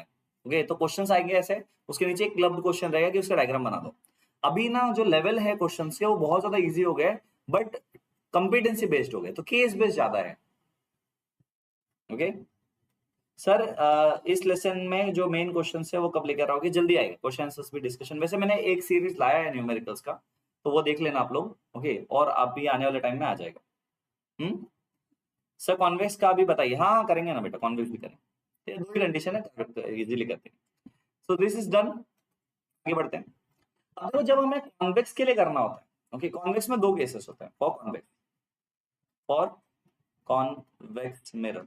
ठीक है, अगर हम लोग कॉन्वेक्स मिरर के लिए बात करें तो थोड़ा लॉजिक लगाना होता है इसमें। ठीक है, इसके दोनों ही इमेज, ओके ऑब्जेक्ट दो चीज है, एक होता है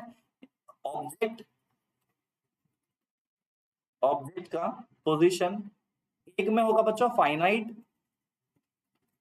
डिस्टेंस, एक होगा इनफाइनाइट। ये दोनों में ना ऑब्जेक्ट का डिस्टेंस सिर्फ देखना है आपको, एक में फाइनाइट है और एक में इनफाइनाइट है। दोनों में एक चीज कॉमन है बच्चों, पता आपको क्या है? फाइनाइट हो या इनफाइनाइट हो, इमेज का नेचर हमेशा इरेक्ट होता है। इरेक्ट मतलब सीधा ही बनेगा इमेज। ओके दूसरी चीज, या ऑलवेज, हाँ ऑलवेज लिखना, always erect, always virtual and diminished. बस इसमें दोनों ही कंडीशन में it is always. Okay it is always. Already watch numericals, very good शांत।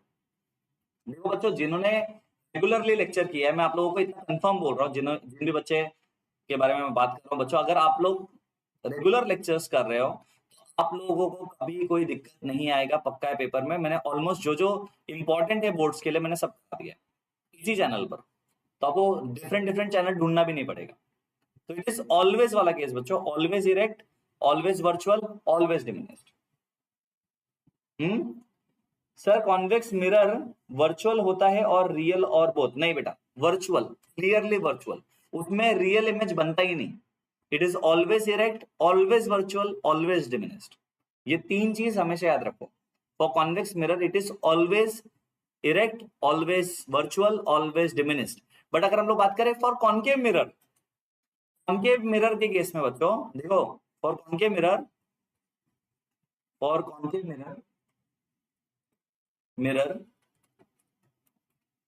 ओके अगर कॉन्केव मिरर के बारे में अगर मैं बात करूं बच्चों, कॉन्केव मिरर में ऐसा नहीं है। कॉन्केव मिरर में रियल भी हो सकता है, देखो ध्यान से बच्चों, ये रियल हो सकता है या वर्चुअल हो सकता है। जो मैंने पीछे लिख के दिया, 5 कंडीशन रियल के थे, एक कंडीशन वर्चुअल का था। ओके इन्वर्टेड हो सकता है, 5 कंडीशन इन्वर्टेड के, एक होता है इरेक्ट का, इरेक्ट भी हो सकता है। समझा बच्चों? इसमें मैग्नीफाइड भी हो सकता है, डिमिनाइज्ड भी हो सकता है। समझ रहे हो बच्चों? अगर हम लोग बात करें in the case of concave mirror, तो ये ऐसा है कि real virtual, inverted erect, magnified diminished, लेकिन कॉन्वेक्स में it is always virtual, erect and diminished. ठीक है, I hope it is clear, logical है बच्चों। Hello mister unknown, welcome, good evening. ठीक है, नोटेड बच्चों, मिरर वाला पार्ट क्लियर है। फोकस और पोल के बीच में तो वो 5th कंडीशन बनता है, वर्चुअल, इरेक्ट और डिमिनिस्ड। देखो बच्चों एकदम सिंपल लॉजिक बता रहा हूं आप लोगों को, ध्यान देना, अगर आपको सिंप्लीफाई और कर दो तो ये जो कंडीशन है, इसमें डिमिनिस्ड भी आता है, बाय द वे इसमें डिमिनिस्ड भी आता है। मैग्निफाइड और डिमिनिस्ड, रियल इन्वर्टेड और डिमिनिस्ड वाला, ये वाला पॉसिबल है फॉर केस 5 1 to 5। और अगर मैं येलो कलर लूं, वर्चुअल, इरेक्ट और मैग्निफाइड, ये कंडीशन सिर्फ पॉसिबल है केस 6 में, केस 6 में। ठीक है, इससे ज्यादा क्या सिंपल हो सकता है बच्चों? सर क्या ज्यादातर इमेज रियल होता है? देखो रियल तभी होगा, कोई भी इमेज रियल तब होगा जब वो स्क्रीन पर बनेगा, और वो वर्चुअल तभी होगा जब वो स्क्रीन पर नहीं बनते हुए मिरर पे खुद बने। ठीक है, तो कॉन्केव के मिरर मतलब इमेजेस में 5 केसेस ऐसे होते हैं जिसमें नॉर्मली वो रियल ही बनता है। एक कंडीशन है जब आप फोकल लेंथ से कम हो जाए, फॉर एग्जांपल कोई क्वेश्चन आ जाए बच्चों इसमें ये 15 सेंटीमीटर का फोकल लेंथ है और U is given as 10 centimetre for concave mirror, ये कंडीशन में वर्चुअल बनेगा क्योंकि u is less than f ना। जब u is less than f, यही कंडीशन मैंने बताया था ना, u should be less than f, u less than f है तो वो वर्चुअल का केस है, बाकी सब रियल के केसेस है। ये चीज क्लियर है बच्चों? आई होप यहां तक का पार्ट आप लोगों ने नोट कर लिया होगा और लिख लिया होगा। ठीक है, नोटेड, क्लियर है? आगे बढ़े। देखो नोट्स बना रहे हो कि नहीं वो इंपॉर्टेंट है, मैं पूरा हैंड रिटन करवा दे रहा हूँ और आप लोग बैठे हुए हो बस, तो वैसा मजा नहीं आएगा। ठीक है, सेकंड चीज के बारे में बात करते हैं, ये तो हमारा क्लियर हो गया राइट, ये जो मैंने बोला वो क्लियर है सबको। अब यही चीज है बच्चों मैग्निफिकेशन के लिए। अब अगर हम लोग बात करें सेम मैग्निफिकेशन के लिए, अगर हम लोग मैग्निफिकेशन के केस में बात करें बच्चों, it is denoted by m first of all. अब याद रख लेना मैग्निफिकेशन फॉर लेंस और मिरर में एक साथ कर रहा हूं, लेंस एंड फॉर मिरर, ध्यान देना मैग्निफिकेशन दोनों के केसेस में क्या होता है, m is equals to hi upon ho, it is equals to minus v by u। This is the formula बच्चों, इसका डेरिवेशन आप लोगों को नहीं है, टेंशन नहीं है, ओके, फॉर मिरर। बट अगर आप लेंस के बारे में बात करो तो magnification is equals to hi upon ho same रहेगा, बट एक बहुत इंपॉर्टेंट चीज है, यहाँ पे आता है v बाई u, साइन का डिफरेंस है दोनों में। अच्छा एक बहुत इंपॉर्टेंट चीज बताओ, मजेदार चीज बता रहा हूं, मैग्निफिकेशन के मैग्नीट्यूड और डायरेक्शन को देखकर, मतलब मैग्नीट्यूड और साइन को देखकर आप नेचर ऑफ इमेज भी बता सकते हो। ठीक है, बहुत इंपॉर्टेंट है, ध्यान देना। अगर मैं ये दो फॉर्मूलाज देखूं, ये लिख देता हूं पहले, ओके। अब देखो मजेदार चीज समझो क्या है, अगर मैं मैग्निफिकेशन लिख रहा हूं बच्चों, समझो मैंने लिखा है m इज इक्वल्स टू,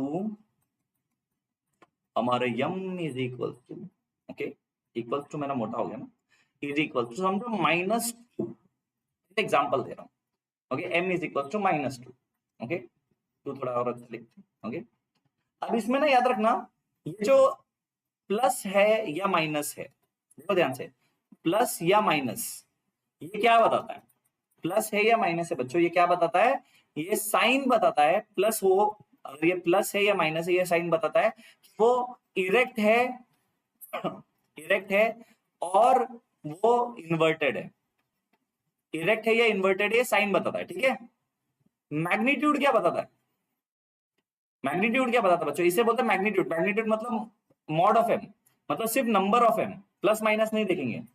वो क्या बताता है बच्चों कि वो एनलार्ज्ड है या फिर मैग्नीफाइड है या डिमिनिश्ड है, मैग्नीफाइड है या डिमिनिश्ड है। ये उन्हीं बच्चों को समझे जो लॉजिकली सोच रहे हैं, और ये दोनों पे एप्लीकेबल है बच्चों, लेंस पे भी मिरर पे भी, ये दोनों पे एप्लीकेबल है। अब ध्यान देना, बहुत अच्छे से ध्यान देना। अब इनसे मैं दो कंडीशंस बना रहा हूं, देखो बच्चों, पहला चीज क्या है कि अगर इफ सब पे, ये लेंस पे, मिरर पे, सब पे एप्लीकेबल है, याद रखना, अच्छे से ध्यान दो। एम देखकर आप बता सकते हो नेचर क्या, और इवन अगर आपने दिमाग लगाया थोड़ा भी अच्छे से, तो आप ये भी बता सकते हो कि वो ऑब्जेक्ट कहां पे रखा हुआ है, उसका इमेज कहां पे बनेगा, ये भी पता चलता है अगर लॉजिकली सोचो तो। ठीक है, देखो अब जैसे फॉर एग्जाम्पल मेरा जो एम है, ओके, वो 3 कंडीशंस बनाऊंगा, 1 2 3, ओके, और एक बनाऊंगा मेरा जो एम है उसके 2 कंडीशन, एक पॉजिटिव नेगेटिव वाला, पॉजिटिव एक नेगेटिव वाला कंडीशन, एक पॉजिटिव वाला कंडीशन, एक नेगेटिव वाला कंडीशन, और दूसरा कंडीशन वुड बी बच्चों M mod of M, mod of M मतलब number of M greater than 1 है, इक्वल्स टू 1 है या लेस देन 1 है, ठीक है। इसमें प्लस माइनस नहीं देखना, याद रखना। प्लस माइनस बताता है इरेक्ट या इन्वर्टेड। जैसे जैसे जैसे जैसे जैसे माइनस है तो ये बताता है इन्वर्टेड इमेज है, माइनस बताता है इन्वर्टेड इमेज, प्लस बताता है इरेक्ट इमेज। कोई भी नंबर है बच्चों, उसको देखकर आप बता सकते हो कि वो इन्वर्टेड है या इरेक्ट है, ठीक है। अगर मैं बात करूं मॉड के बारे में, okay, mod of m is greater than 1, अगर वो ग्रेटर देन है तो वो मैग्नीफाइड है, मतलब वो इमेज बड़ा है। तो सर क्यों? देखो मॉड ऑफ m कब बड़ा आएगा, जब hi बड़ा रहेगा ho से, तो hi ho से बड़ा है, इसका मतलब क्या है बच्चों, मैग्नीफाइड है, नंबर बड़ा हुआ है ना। अच्छा, अगर mod of m is equal to 1 है, सेम साइज है, hi और ho सेम है, न्यूमरेटर डिनोमिनेटर सेम हो गया। अगर mod of m less than 1 है, what is mod of m पता है ना, प्लस माइनस ना देखते हुए आप सिर्फ m का वैल्यू देख रहे हो। अगर वो लेस देन 1 है, इसका मतलब है ho hi से बड़ा है, इसका मतलब क्या है, वो डिमिनिश्ड इमेज है, it is diminished image. I hope it is clear. Sign convention कैसे करेंगे ना, अभी भी करेंगे, वो भी आएगा। अब मुझे बता, इतना डेटा मैंने दे दिया ऑलरेडी, ठीक है, प्लस माइनस सब देख के हम लोग क्या कर सकते हैं, ध्यान देना। अब ना मैं ये सब को, इस वैल्यू को हम लोगों को समझना है। अब हमारे पास में बोला है m इज इक्वल्स टू -2। अब इसका नेचर बताना है मुझे, ध्यान देना। माइनस क्या बता रहा है, इन्वर्टेड, मतलब ये जो भी इमेज है ये इन्वर्टेड है। और ये 2 क्या बता रहा है कि तो mod of m is greater than 1, मतलब ये मैग्नीफाइड है, ये मैग्नीफाइड है ना। हाँ बच्चा बोलो यस और नो, ये मैग्नीफाइड है। मैग्नीफाइड क्यों है, because mod of m is greater.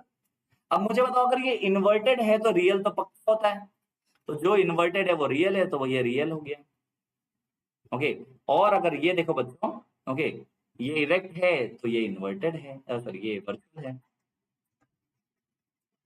ये वर्चुअल है। अब इसे नोट कर लो बच्चों, मतलब क्या है, जो इमेज हम बनाने की कोशिश कर रहे हैं m इज इक्वल टू -2, उस वैल्यू को देख के मैं बता सकता हूं कि वो रियल इमेज है, इन्वर्टेड है और मैग्नीफाइड भी है।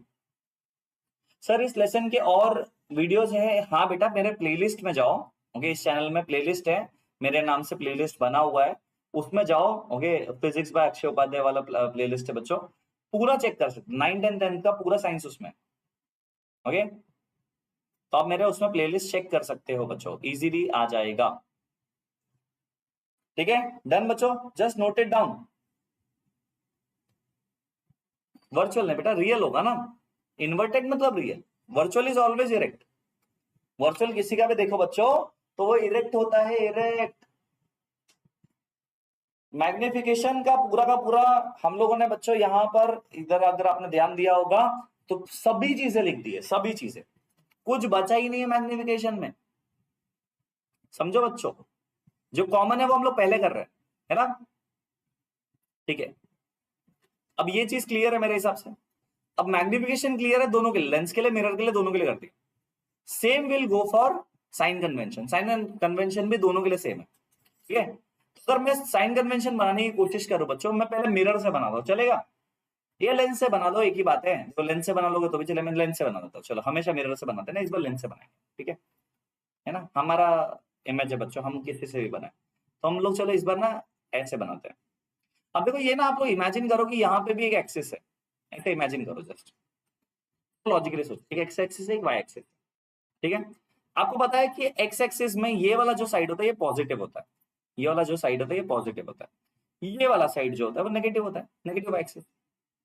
ऊपर वाला जो साइड है बच्चों it is positive Y axis, और नीचे वाला जो साइड होता है वो नेगेटिव वाई एक्सिस होता है। अब इसी को बच्चों, इसी को मैं प्लॉट कर दे रहा हूँ, बस देखो ऐसे एरो दिखा रहा हूँ, यहाँ पे एरो दिखा रहा हूँ, यहाँ पे एरो दिखा रहा हूँ, ओहो हो क्या बात है, क्या बात है, आ गया, आ गया कॉन्सेप्ट, फील आ गया, बोलो है कि नहीं बच्चा, कुछ है ही नहीं, हो गया साइन कन्वेंशन बच्चों खत्म, इतना ही था, 4-5 स्टेटमेंट और साइन कन्वेंशन खत्म। कैसे सर, देखो ध्यान से, साइन कन्वेंशन कैसे हुआ, एक्स एक्सिस वाई एक्सिस हम लोग ने देखा। अब देखो हमेशा याद रख लेना कि ये जो एक्स एक्सिस है उस पर हम लोग डिस्टेंस मेजर करते हैं कि लेंस से कितना दूर है, इससे प्रिंसिपल एक्सिस कंसीडर किया ना, तो लेंस के तरफ आ रहा है या लेंस से दूर जा रहा है, लेंस के पास आ रहा है या लेंस से दूर जा रहा है, लॉजिकल है। याद रख लेना, यहां पर हम लोग मेजर करते हैं डिस्टेंस, यहां पे हम लोग मेजर करते हैं डिस्टेंस, तो लिख देता हूं डिस्टेंस, ओके। यहां पे भी डिस्टेंस फिर है ना, डिस्टेंस हम लोग फ्रॉम द लेंस कंसीडर करेंगे। ओके, ये ऑप्टिकल सेंटर है फॉर एग्जांपल, मिरर्स में पोल होता है, ठीक है, लॉजिकल है बच्चों, सही है। कार्डियन नहीं बेटा, कार्टेशियन प्लेन बोलते हैं इसको, कोऑर्डिनेट सिस्टम, ठीक है। अब हाइट कैसे मेजर करता है? अगर कोई चीज को यहाँ पे मैं खड़ा कर दूं, इसका हाइट कैसे मेजर करूंगा बच्चों? मैं वाई एक्सिस में, एक्स एक्सिस में मेजर कर ही नहीं सकता, राइट और रॉन्ग बच्चों? अगर मेरा हाइट मुझे चेक करना, मुझे वाई एक्सिस में चेक करना पड़ेगा, एक्स एक्सिस में चेक नहीं कर सकता। इसका मतलब क्या है? ये जो सामने दिया हुआ है वाई एक्सिस, भले ऐसा है तो ये हाइट है, और ये भी हाइट है, ये भी हाइट है। हाइट अपवर्ड्स है बच्चों और हाइट डाउनवर्ड्स है बच्चों, याद रख लेना। हाइट अगर ऊपर की तरफ है, मतलब ऑब्जेक्ट अगर ऐसा रखा हुआ है, उसका हाइट पॉजिटिव, और अगर ऑब्जेक्ट उल्टा रखा हुआ है बच्चों लाइक दिस, उसका हाइट नेगेटिव। समझा या नहीं समझा? हाइट ऑब्जेक्ट अगर सीधा है, इरेक्ट है, तो height would be taken as positive, अगर वो इन्वर्टेड है तो it would be taken as negative. समझा या नहीं समझा? पॉजिटिव नेगेटिव, पॉजिटिव नेगेटिव, समझा है? अब ये है हमारा मिरर या लेंस, ओके। यहां से अगर ऑब्जेक्ट को धीरे धीरे धीरे धीरे धीरे धीरे धीरे नजदीक लेके आओगे, ओके, मैं लेफ्ट हैंड साइड से लेकर, याद रख लेना, हमेशा कंसीडर करते जो इंसिडेंट रे आ रहा है, जो इंसिडेंट रे आ रहा है वो लेफ्ट हैंड साइड से आ रहा है। अगर बच्चों incident ray left hand side पे, थोड़ा बताओ मुझे, मुझे ये जानना है, अगर incident ray left hand side से आ रहा है बच्चों, तो क्या मैं कह सकता हूं कि मेरा ऑब्जेक्ट हमेशा लेफ्ट हैंड साइड पे होगा? यू इज ऑलवेज नेगेटिव, आप सब नेगेटिव हो, object distance left hand side पे होगा तो नेगेटिव होगा, है ना? लेफ्ट हैंड साइड का जो भी डिस्टेंस होता है वो नेगेटिव होता है। वी कैन बी पॉजिटिव और नेगेटिव डिपेंडिंग अपॉन कौन सा इमेज बन रहा है, but you is always negative. And also object हमेशा इरेक्ट रखा जाता है बच्चों, तो height of object is always positive, because object को सीधा रखा जाता है बच्चों। तो इसका जो u होगा वो नेगेटिव होगा, बट इसका जो hi होगा वो पॉजिटिव होगा। कितने लोगों को समझा? ho सॉरी, वो पॉजिटिव होगा। समझा नहीं सर? दिस इज ऑलवेज, ये तो ऑलवेज वाला। अच्छा आप लोग मुझे बताओ, इसी लेक्चर में मैंने कितना ऑलवेज सिखा दिया आप लोगों को? चीजें जिसको ना रटना नहीं पड़ता, ऑलवेज है, याद करने की जरूरत ही नहीं है। तो u is always positive, ho is always positive, confirm है। हाँ, तो हमें क्या चेक करना होता है कि क्या नेगेटिव हो सकता है? देखो, hi कैन बी पॉजिटिव और negative, and v can be positive और negative, and f can be positive और नेगेटिव। मतलब क्या है कि ये तीन चीजें हमें चेक करना होता है कि पॉजिटिव है नेगेटिव है। बाकी u कंफर्म नेगेटिव है, ho कंफर्म पॉजिटिव है, ठीक है? क्लियर है बच्चों? तो पांच चीजें साइन कन्वेंशन में आती है। पहला, object is on the left hand side, incident ray ने दिखा दिया। Object on the left hand side, LHS पर जो डिस्टेंस है वो नेगेटिव, RHS पर जो डिस्टेंस है वो positive. Right, sorry, height upwards is positive, height downward is negative. बच्चों हो गया आपका साइन कन्वेंशन, यहीं पे खत्म। तो this is sine convention. Clear है? यही था साइन कन्वेंशन, कुछ नहीं है। ये लेंस के लिए कर लो तो भी सेम है, मिरर के लिए कर लो तो भी सेम है। साइन कन्वेंशन बच्चों, अगर आपको डायग्राम बनाना है, इसका डायग्राम भी बना सकते हो। समझना है तो समझ तो गए होंगे अभी तक, कंफर्म है, ठीक है? अच्छा हाँ सुनो, जो भी बच्चे अगर इनकेस अगर आप पेस मैच नहीं कर पा रहे हो, तो क्लास एंड होने के बाद में इसका रिकॉर्डिंग्स भी चेक कर सकते हो। और अगर क्लास अच्छा लग रहा है ना, तो अपने फ्रेंड्स को शेयर करके बुला लो क्लास में अभी, या फिर बाद में शेयर कर देना जब आप लोग करोगे, ठीक है? जैसा सही लगे, ठीक है? It's up to you now. Done done done. Power is increase, हाँ वो भी करेंगे, टेंशन मत लो। देखो बच्चों, बोलो केव में नेगेटिविटी है, बोलो सब लोग साथ में बोलो, बोलो किस में नेगेटिविटी है? बोलो केव में नेगेटिविटी है, बोलो किसमें? केव में नेगेटिविटी है कि नहीं है बच्चों? अंदर जाएगा तो बहुत, केव में अंदर जाने के बाद ना अंधेरा अंधेरा लगता है। बोलो केव में नेगेटिविटी है कि नहीं? केव में नेगेटिविटी है, कंफर्म है, केव में नेगेटिविटी है ना? भाई ने बोला बापू दिखता है, मतलब बापू दिखता है ना, हम लोग ऐसे ही बोलते हैं, राइट? तो केव में नेगेटिविटी, इसका मतलब क्या है? कोई भी केव हो, वो कौन केव हो और वो कौन केव, उसमें नेगेटिविटी होगा। और अगर वो कॉन्वेक्स है और वो कॉन्वेक्स है, उसमें पॉजिटिविटी होगा। अरे सर ये क्या बोल रहे हो? बेटा देखो, कॉन्केव मिरर और कॉन्केव लेंस दोनों में सेम, कॉन्वेक्स मिरर और कॉन्वेक्स लेंस दोनों में। आई होप इट इज क्लियर। ये दोनों में जो फोकल लेंथ है ओके, ये दोनों में जो फोकल लेंथ है बच्चों, it will be always negative. इन दोनों में जो फोकल लेंथ होगा it will be always positive. तो ये पॉजिटिव हो गया, वो नेगेटिव हो गया बच्चों, लिख लो बस।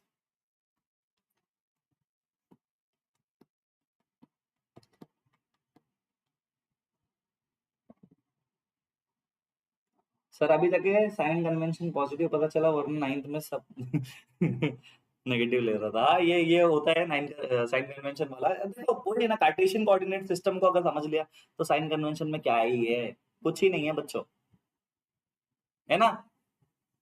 डन डनाडन। देखो आप समझ रहे हो इसका मतलब कि हम लोग ना मिरर पढ़ते पढ़ते लेंस खत्म कर सकते हैं। ये 2 बार पढ़ाता है टीचर्स मे बी स्टार्टिंग में, फिर बाद में पता चलता है अरे ये तो दोनों में कॉमन है, तो अलग अलग से पढ़ने की जरूरत नहीं है।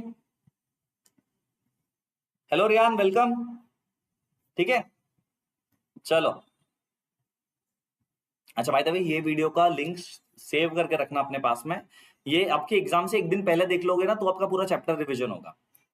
ठीक है, और इसके नोट्स तो पक्का रखना, लेक्चर रखो ना रखो, नोट्स पक्का रखना है। इस पे बहुत ज्यादा मेहनत करे बच्चों। अगर मैं चाहता ये प्री मेड स्लाइड से भी पढ़ा सकते थे, बट लिख के पढ़ाने का मजा अलग है, फील आता है, फील है कि नहीं। चलो, ये हो गया केव में नेगेटिविटी है, इसका फोकल लेंथ के बारे में सब बता दे, सब डिस्कशन हो गया राइट। कुछ है या नहीं इसमें, बचा ही नहीं है, तो इसे खत्म करते बच्चों। यहाँ पे ना मैं छोटे में इसको रखता हूँ, 2 फॉर्मूलाज है वो भी लिख लेते हैं। यहाँ पे हमारा फॉर्मूला वाला सेक्शन खत्म हो जाए ना, बाद में याद नहीं रखना। देखो लेंस फॉर्मूला होता है ना, लेंस फॉर्मूला होता है और मिरर फॉर्मूला होता है। कंपैरेबल जो भी है ना सब अभी खत्म कर देंगे, ठीक है। मुझे कंपैरिजन पसंद नहीं है बच्चों, फॉर्मूला। अरे जो जो कंपैरेबल है कि लगता है ये इससे मिलता जुलता है, उसको पहले उठा देंगे, कंफ्यूजन ही नहीं होगा। 2 formula, lens formula, mirror formula, ठीक है। अब ये दोनों फॉर्मूला कैसे पहले ध्यान देंगे, ठीक है।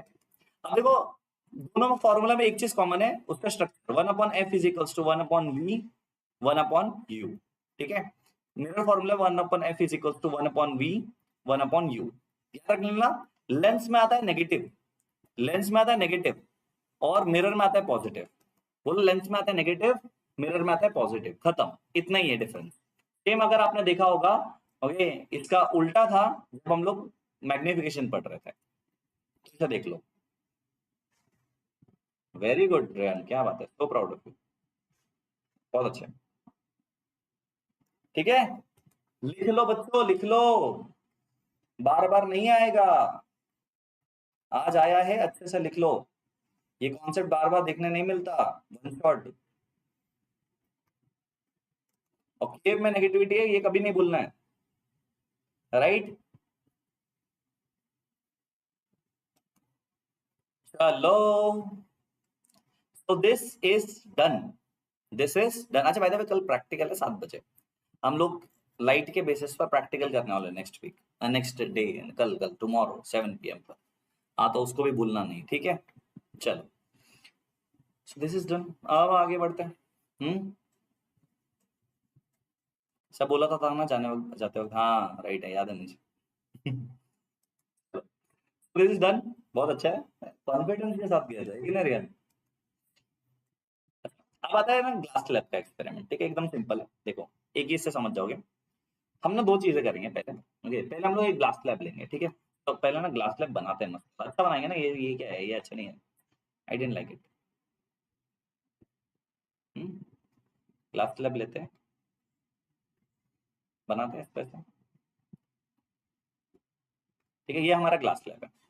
अब ना देखो, इसमें ना आपको लाइट का रिफ्लेक्शन समझना है, ठीक है। लाइट का रिफ्लेक्शन समझना है। फॉर एग्जाम्पल हम क्या करेंगे, इंसिडेंट रे ऑफ लाइट लेके आएंगे, इसको सीधा पास करने की कोशिश करें। बट प्रॉब्लम क्या पता है क्या, मैं इसको सीधा पास करवाने की कोशिश करूँ ना, ग्लास स्लैब में आने के बाद में रिफ्रैक्शन होगा and there will be a bending, है ना, there will be a bending. अब ये बेंडिंग को हम लोगों को चेक करना है, ठीक है। तो बेसिकली समझो हमारा इंसिडेंट रे ऐसा हो, हमारा इंसिडेंट रे जाना कैसे चाहिए था, जाना चाहिए था सीधा, से चले जाना चाहिए था। बट प्रॉब्लम क्या है कि जब वो यहां से पास करेगा, इसके बाद ये सीधा ना जाते हुए, मैं यहाँ पे डॉटेड लाइन पहले शो कर देता हूँ बच्चों, थोड़ा मेरा टेढ़ा मेरा डॉटेड लाइन जा रहा है, बट कंसीडर करो यही है। ये क्या होगा, there will be a bending. अब यहाँ पे मैं पहले नॉर्मल्स बना लेता हूँ, ये एक नॉर्मल है मेरा, इसे नॉर्मल 1 कहता हूँ मैं। यहाँ पे भी एक नॉर्मल बनाएंगे वो बांधने के लिए, ठीक है। अभी देखो पहले बात ये है ना कि जब भी इंसिडेंट रे आता है, अब हम लोग कंसीडर क्या कर रहे हैं कि जब हर जगह पे कोई चीज देखोगे तो क्या होता है बच्चों, एयर होता है। तो इसे एयर कंसिडर करते हैं, इसे ग्लास कंसिडर करते हैं। देखो एयर जो होता है ना बच्चों, वो होता है रेयर मीडियम, वो होता है रेयर मीडियम। और ग्लास जो होता है वो होता है डेंसर मीडियम। ग्लास क्या होता है, डेंसर मीडियम होता है, डेंसर होता है। ठीक है, अब ध्यान देना, ओके। जब रेयर मीडियम से डेंसर मीडियम में लाइट जाएगा बच्चों, क्या होगा, इसे जाना चाहिए था सीधा, but it will bend towards the normal. क्या हुआ, अब ये बेंड हुआ कहां पर, टुवर्ड्स द नॉर्मल। ये रूल 1 है, इसका बेंडिंग कहां पे हो रहा है, towards the normal n1। Incident ray जिसका एंगल ऑफ इंसिडेंस आया था वो बेंड हुआ टुवर्ड्स द नॉर्मल, वो स्लो हुआ है। अब वो क्या हुआ है, वो स्लो हुआ है। I hope it is clear. अच्छा, अब देखो सेकंड कंडीशन ये कि डेंसर से रेयर में जब जा रहा है, अब यही रे ऑफ लाइट, यही रे ऑफ लाइट अब डेंसर मीडियम से रेयर मीडियम में जा रहा है, इसे जाना चाहिए था सीधा, बट रेयर मीडियम में फास्ट हो जाएगा, तो it will move away from the normal, it will move away from the normal. देखो ध्यान से देखोगे ना अगर बच्चों, जब जब रेयर से डेंसर जाता है तो towards the normal, towards N, और जब डेंसर से रेयर जाता है तब अवे फ्रॉम द एन, तब away from the N. Rare से denser towards the N, denser से rare away from the N. ये क्या है बच्चों, ये है आपके रूल्स। और अगर वो सीधा आता तो सीधा सीधा चला जाता, अगर वो सीधा आता तो सीधा सीधा चला जाता, उसमें कोई बेंडिंग शो नहीं होती, रिफ्रैक्शन शो नहीं होता, वो थर्ड रूल कहता है। ठीक है, लॉजिकल। अब पता है आपको, बात करते करते ना हम लोगों ने ये जो एक्सपेरिमेंट कैसे बोलते हैं, लैटरल शिफ्ट एक्सपेरिमेंट, क्या कहते हैं बच्चों इसे, इसे कहते हैं लैटरल शिफ्ट एक्सपेरिमेंट। ये एक्सपेरिमेंट हम लोग प्रैक्टिकली करने वाले, कौन कौन आएगा, यही सेम एक्सपेरिमेंट, ये लैटरल शिफ्ट एक्सपेरिमेंट हम लोग प्रैक्टिकली करेंगे, practically lateral shift experiment practically करके दिखाऊंगा वर्चुअल लैब में। ठीक है, I hope it is clear. Interchange करके u इंटू वी बना सकते हो बेटा, v plus U into V, cross multiply करके अर्ज। ठीक है, डन डनाडन हो गया आपका बच्चों, रिफ्रैक्शन क्लियर है। अब इसमें ना आता है रिफ्रैक्टिव इंडेक्स वाला पार्ट, जो कि मैक्सिमम बच्चे बोलते समझता नहीं है, बट आज बच्चों अगर मैं समझा दूं तो, रिफ्रैक्टिव इंडेक्स दो तरीके के होते हैं बच्चों, एक होता है एब्सोल्यूट। रिफ्रैक्टिव इंडेक्स दो तरीके के होते हैं बच्चों, से दो तरीके के सर, एक होता है एब्सोल्यूट, एक होता है एब्सोल्यूट, एक होता है रिलेटिव। एक होता है एब्सोल्यूट, ओहो एब्सोल्यूट, और एक होता है रिलेटिव, एक होता है रिलेटिव। रिलेटिव होता है, एब्सोल्यूट होता है। एब्सोल्यूट जो होता है बच्चों, it is n is equals to, absolute जो होता है c बाय v, ओके, स्पीड का कंपैरिजन है, जिसमें c जो है ना वो speed of light in medium है, ये फ्री स्पेस है, इसका वैल्यू होता है 3 × 10⁻⁸ मीटर पर सेकंड। अब देखो अगर इसका नाम एब्सोल्यूट क्यों, पहले समझो, इसमें से एक का स्पीड हम लोग कंफर्म कर रहे हैं। हम निकाल किसका रहे हैं बच्चों, देखो रिफ्रैक्टिव इंडेक्स ऑफ मीडियम निकाल रहे हैं, किसका निकाल रहे हैं, मीडियम का रिफ्रैक्टिव इंडेक्स निकाल रहे हैं, m, भी m का होगा, ये होगा speed of light in free space air, और ये speed of light in medium. जब आप एक एक मीडियम एयर कंसीडर करते हो, वैक्यूम कंसीडर करते हो बच्चों, तब वो बनता है एब्सोल्यूट वैल्यू उस मीडियम के लिए। जब आप लोग बच्चों रिलेटिव देखते हैं, रिलेटिव्स का काम क्या होता है, रिलेटिव्स का सबसे इंपॉर्टेंट काम क्या है बताओ मुझे, कोई बता सकता है, हाँ, रिलेटिव्स का काम क्या होता है, कंपेयर करना है ना, रिलेटिव्स मतलब कंपैरिजन। सिनोनियम है बता, रिलेटिव का सिनोनियम क्या है, कंपैरिजन। मतलब हमेशा जब भी आप रिलेटिव रिफ्रैक्टिव इंडेक्स देखोगे तो आपका रिलेशन होगा 2 विथ रेस्पेक्ट टू 1, या फिर 1 विथ रेस्पेक्ट टू 2, ऐसे। Refractive index of 2 with respect to 1 अगर आप करो तो it would B v1 upon v2। अगर refractive index of 1 with respect to 2 करोगे तो it would be v2 upon v1। Relative में हमेशा दो मीडियम्स के बीच में कंपैरिजन होता है, दो मीडियम्स के बीच में कंपैरिजन है, तो क्या है, वो रिलेटिव है। और जब एक मीडियम कंफर्म एयर है या वैक्यूम है तो वो एब्सोल्यूट है। ये दो फॉर्मूलास क्लियर है। इसका डेरिवेशन बाय द वे बहुत सिंपल है, मैंने मेरे जो डिटेल्ड सेशन है उसमें करवा दिया, अगर आप लोगों को करना है बच्चों, देखो है बहुत मजेदार, इजी है, बट अगेन वन शॉट में वो भी करवाना मतलब बहुत ज्यादा बड़ा टास्क हो जाएगा बच्चों। बेटर ये होगा आप लोग उसका एक बार रिकॉर्डिंग चेक कर लेना। Still if you face any difficulty, इस वीडियो के कमेंट में लिख देना सर आके कि सर उसमें डिफिकल्टी आ रहा है, तो मैं उस पर उसे एड्रेस करने की कोशिश करूंगा बच्चों। ठीक है सर, जब लाइट रे बेंड होती है तो उसके बाद इंसिडेंट रे रिफ्रैक्टेड रे के पैरेलल क्यों होता है, ये आपने पूछा, ये वाला, ये ना, इसी को तो लैटरल शिफ्ट कहते हैं बेटा। देखो क्या हो रहा है कि बेंडिंग उसी एंगल से हो रही है, क्या हो रहा है, जितना यहाँ पे टुवर्ड्स द नॉर्मल बेंड हो उतने away from the normal, cause medium fixed है। समझ रहे हो? क्या हुआ, सिर्फ शिफ्ट हुआ है, एंगल बदला नहीं है। अगर मीडियम बदल जाता तो एंगल भी बदल जाता।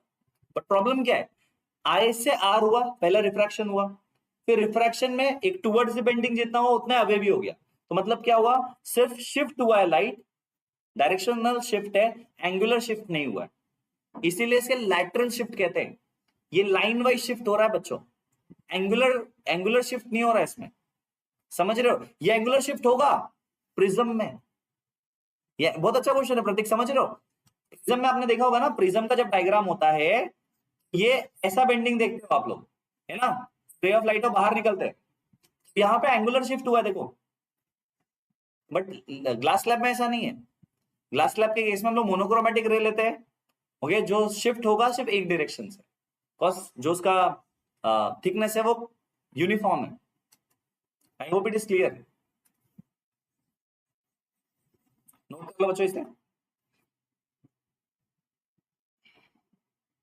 इसके न्यूमेरिकल्स वाला सेशन प्लीज मिस मत करना बच्चों, मैंने वन शॉट न्यूमेरिकल लिया है, वो अगर जो लोग कर रहे हैं ना यार, मजा आ जाएगा आप लोगों को। मैं बोल रहा हूँ लाइट जितना मैंने इस पे पढ़ाया ना, इस चैनल पे पढ़ाया है, आप सिर्फ उसे देखो जाकर। आपका अगर लाइट में कुछ भी डाउट रहा फिर मुझे बता, नहीं रहेगा, फॉर श्योर नहीं रहेगा, ठीक है? सब डाउट का खात्मा एक ही बार में हो जाएगा बच्चों, ठीक है? रिफ्रैक्शन में बहुत कंफ्यूजन है, पूछना मुझे, जो भी कंफ्यूजन है मेरे रिफ्रैक्शन के लेक्चर्स देखो सबसे पहले, फिर भी डाउट है तो मुझे पूछो। वैसे मेरे हिसाब से इतना कॉन्फिडेंस में बोल सकता हूँ बच्चों, नहीं रहेगा, ओके? आपको डाउट्स नहीं रहेंगे अगर आप एक बार लेक्चर देख लेते हो तो, ठीक है? तो refraction, absolute refractive index, relative refractive index लिख दिया। अच्छा, ये based on speed of light है, लेकिन लेकिन लेकिन हम लोग बेस्ड ऑन एंगल भी कर सकते हैं, जिसे स्नेल्स लॉ कहते हैं, जिसे स्नेल्स लॉ कहते हैं। ये रिफ्रैक्टिव इंडेक्स मुझे निकालना है, बट मेरे पास में एंगल है, कौन सा एंगल है, साइन आई है और साइन आर है। साइन मतलब ये ट्रिग्नोमेट्रिक रेशियो है, ठीक है? आई और R the angle of incidence and refraction है, तो हम इससे भी निकाल सकते हैं, इसे स्नेल्स लॉ कहते हैं। तो आर को निकालने हैं दो तरीके, एक तो हम लोग रिफ्रैक्टिव इंडेक्स निकालेंगे by the relation between speed of light, velocity पहले कितना था अभी कितना हुआ है, या फिर हम लोग एंगल के बेसिस पे निकालेंगे। ये बेस्ड ऑन स्पीड है, स्पीड के बेसिस पर है, और ये एंगल के बेसिस पर है। शायद ही कोई टीचर ये चीज बताए कि एंगल के बेसिस, स्पीड के बेसिस, कुछ नहीं, रटाते हैं बस फॉर्मूला, ये रटो रटो रटो रटो रटो और रटते जाते बच्चे। अब आप ना अपने क्लास के टॉपर को पूछ लो ना कि स्नेल्स लॉ का जो रिफ्रैक्टिव इंडेक्स है और एब्सोल्यूट रिफ्रैक्टिव इंडेक्स है, दो अलग फॉर्मूलास क्यों है? पूछो ना कि एनी निकालना तो दो अलग क्यों है। गिवन पे डिपेंड करता है कि क्या एंगल के बेसिस पर निकालना है या फिर स्पीड के बेसिस पर निकालना है। आप समझ रहे हो? रटने वाला रेस में बहुत लोग है, समझने वाला रेस बहुत छोटा है, उसमें कम लोग हैं, ठीक है? चलो आगे बढ़े। तो आई होप यहां तक का पार्ट में किसी को कुछ डाउट नहीं रहा होगा, ठीक है? अब आगे बढ़ते हैं। तो रिफ्रैक्टिव इंडेक्स आई होप आप लोगों को समझ में आ गया होगा बच्चों। आई नो थोड़ा थोड़ा बड़ा टॉपिक है बट इजी, ठीक है? रिफ्रैक्टिव इंडेक्स डन ना, सभी डन ना, कुछ बचा है? लेंसेज का रिलेशन मैंने बताया, मिरर के साथ में रिलेशन सेम है, ओके? हाँ, पावर ऑफ लेंस, चलो ये भी बताता हूँ अभी। फोकल लेंथ के बेसिस पे पावर ऑफ लेंस करेंगे, ठीक है? देखो अब देखो लॉजिकली ना दो दो हम लोग ये बनाएंगे, लेंसेज बनाएंगे, ठीक है? एक ये लेंस बना रहा हूं मैं, एक थिक लेंस बना रहा हूँ और एक थिन लेंस बना रहा हूँ, ठीक है? अब लॉजिकली सोचो, मैं ना इसका वो बनाता हूँ, प्रिंसिपल एक्सिस बनाते हैं इसका। अब आप सोचो, जो थिक लेंस है उसका फोकल लेंथ छोटा रहेगा और जो थिन लेंस है उसका फोकल लेंथ बड़ा रहेगा, लॉजिकल है ये दोनों। तो क्यों, देखो सर्कल से बने हैं ना ये दोनों, इसका सर्कल छोटा रहेगा ना, छोटा थिक लेंस है तो, ठीक है? और ये इसका सर्कल बड़ा रहेगा, तो देखो इसका फोकस कुछ यहाँ पे रहेगा, इसका फोकस कुछ यहाँ पे रहेगा, लॉजिकल है बच्चों। अब दोनों ही कन्वर्जिंग लेंसेस है। अब ये भी कॉन्सेप्ट देखो, बहुत लोग डायरेक्टली फॉर्मूला पढ़ते हैं, कॉन्सेप्ट इजी है। यहाँ पे मिलेगा, यहाँ से आया यहाँ पे मिलेगा, ठीक है? यहाँ से आया यहाँ पे मिलेगा, यहाँ से आया और यहाँ पे मिलेगा, ठीक है? लॉजिकल बच्चों। तो इसके ना सभी कन्वर्जेंस मैंने बना लिया, ठीक है? सेम वहां पे भी कन्वर्जिंग करवाते हैं, ठीक है? यहाँ पे भी कन्वर्जेंस करवाते हैं। रेज आए, कन्वर्ज हुए, रेज आया, कन्वर्ज हुआ, रे आया, ओ रे आया, कन्वर्ज हुआ, रे आया, कन्वर्ज हुआ। ठीक है, ध्यान दे रहे हो बच्चों, ध्यान दे रहे हो, एकदम सिंपल सिंपल सा बोल रहा हूँ, ध्यान दे रहे हो। इनका कन्वर्जेंस अगर आप चेक करो, इनका कन्वर्जेंस अगर आप, what you can observe in this cases, दोनों में ये तो सेम ही रहेगा। ठीक है, डायरेक्शन है ना, प्रिंसिपल एक्सिस से जो पास हो रहा है वो तो सेम ही चल जाएगा, मतलब सेंटर ऑफ कर्वेचर से, ऑप्टिकल सेंटर। अब ध्यान देना है कि इसका फोकल लेंथ छोटा है, इसका फोकल लेंथ छोटा है, तो मैं बोलूँ इसका एफ जो है वो लेस है, बट क्या ये जल्दी कन्वर्ज कर रहा है, मतलब इसका पावर ज्यादा है, कन्वर्जिंग पावर ज्यादा है, छोटा है, बट ये उसके वजह से क्या कर रहा है, जल्दी कन्वर्ज कर पा रहा है। तो मतलब पावर जिधर ज्यादा है उधर कन्वर्जिंग कम है। सिमिलरली यहाँ पे focal length is greater, but कैसे टाइम लग रहा है देखो कन्वर्ज करने के लिए, तो इसका जो पावर है इट इज लेस। मतलब देयर इज अ रिलेशन, मतलब there is a relation between power and focal length बच्चों, कि पावर जो है it is inversely proportional to the focal length. समझ रहे हो, जितना ज्यादा पावर उतना छोटा फोकल लेंथ, या फिर जितना छोटा फोकल लेंथ उतना ज्यादा पावर। और इसको मेजर हमेशा करते हैं बच्चों ऐसे यूनिट के लिए, हम लोग मेजर करते हैं इन डायोप्टर्स, डी या सॉरी मीटर्स, सॉरी मीटर्स। तो इसका जो पावर आता है वो डायोप्टर डी में आता है। क्लियर है, मैं हूं वर्षा, कोई टेंशन नहीं, आप पढ़ाई करो। ठीक है, तो लास्ट टॉपिक समझ में आ गया सबको। तो power of lens is equals to 1 upon focal length बच्चों, तो जो भी फोकल लेंथ आपके पास में है उसका इनवर्स कर दोगे तो पावर मिल जाएगा। अभी एक चीज याद रख लेना, बहुत सारे लोग बोलते हैं इसके दो फॉर्मूलाज है, 100 अपॉन एफ भी है और सेंटीमीटर भी है। अरे बेटा ये दो फॉर्मूला नहीं है, कन्वर्जन फैक्टर है। 1 मीटर 100 सेंटीमीटर अगर है, तो मीटर के जगह पे अगर आप सेंटीमीटर लिख रहे हो तो ये 100 तो नंबर है ना, फॉर्मूला एक ही है, वही फॉर्मूला आपने सिर्फ कन्वर्ट कर दिया मीटर से सेंटीमीटर में, तो दो फॉर्मूलाज नहीं है, आप बेसिकली कन्वर्जन कर रहे हो। ठीक है, तो फॉर्मूला एक ही है, P is equals to 1 upon F, और ये ऐसा यूनिट के लिए कंफर्म है। बट अगर आपको उसको सीजीएस यूनिट में ले रहे हैं, जैसे सेंटीमीटर में ले रहे हो आप, लेकिन डायप्टर खराब ना हो, मतलब डायप्टर ऐसा यूनिट में रहे, तो आप 100 से मल्टीप्लाई कर दे रहे हो, मतलब एक्चुअली डिवाइड कर दे रहे हो, 100 से मल्टीप्लाई होता है। तो दो फॉर्मूला नहीं है, वो एक ही फॉर्मूला। अगर आपको दो फॉर्मूला समझ के ही अच्छा लग रहा है तो लिख सकते हो। डायप्टर, अरे बेटा चश्मा बना रहे हो तो कितना पावर है, वो डायप्टर से है ना, डायप्टर का यूज नहीं बेटा, डायप्टर का dioptre is a unit. Newton का कहीं पे यूज है कैसे नहीं पूछ सकते, क्योंकि न्यूटन यूनिट है। केजी का कहीं पे यूज है, यूनिट है। ऐसा यूनिट जब भी आप लगा रहे हो तो वो क्वांटिटी को बता रहा है ना, कितने यूनिफाइड कर रहा है वो बेसिकली। तो उसका यूज कैसे हो सकता है, हाँ पावर का यूज कहाँ पे वो पूछ सकते हो, तो पावर हर जगह पे, लेंस के पावर को यहाँ पे है, हर जगह पे, राइट है। I hope it is clear. ठीक है, इतने पार्ट में किसी को कुछ डाउट है? Sir please explain refractive index one second, कौन सा, एब्सोल्यूट, रिलेटिव या फिर दोनों? एब्सोल्यूट, रिलेटिव या फिर दोनों? नहीं मतलब मैं कंफर्म कर लूं पहले से, है ना संजय, आप बताओ कौन सा।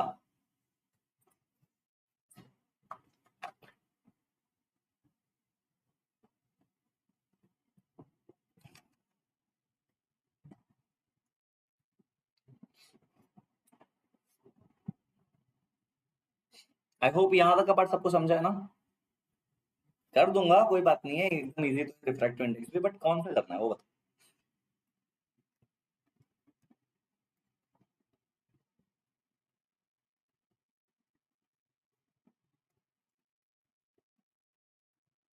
ठीक है,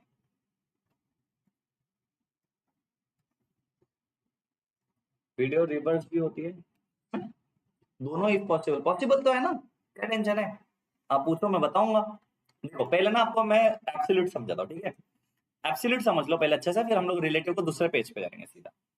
अब देखो एब्सोल्यूट में ना दो तरीका है, ओके, एब्सोल्यूट का मतलब क्या होता है, देखो कोई मीडियम है, जैसे मेरे पास ना ये मीडियम है, ये कितना बेंडिंग कर सकता है, एन क्या है, रिफ्रैक्टिव इंडेक्स आ रहा है, या फिर रिफ्रैक्टिव इंडेक्स या फिर बेंडिंग कैपेसिटी बोलते हैं, ये बेंडिंग कैपेसिटी मतलब कितना बेंड कर सकता है कि नहीं, लॉजिकली समझे, मतलब किसी का आ रहा है क्या बताता है, कितना बेंड कर सकता है, थोड़ा बेंड, ज्यादा बेंड या बहुत ज्यादा बेंड, है ना। तो अगर आप लॉजिकली सोचो थोड़ा सा यहाँ पे, मैं अगर किसी का आर आई निकालना चाहूँ तो वो मुझे बेंडिंग कैपेसिटी बताएगा, राइट।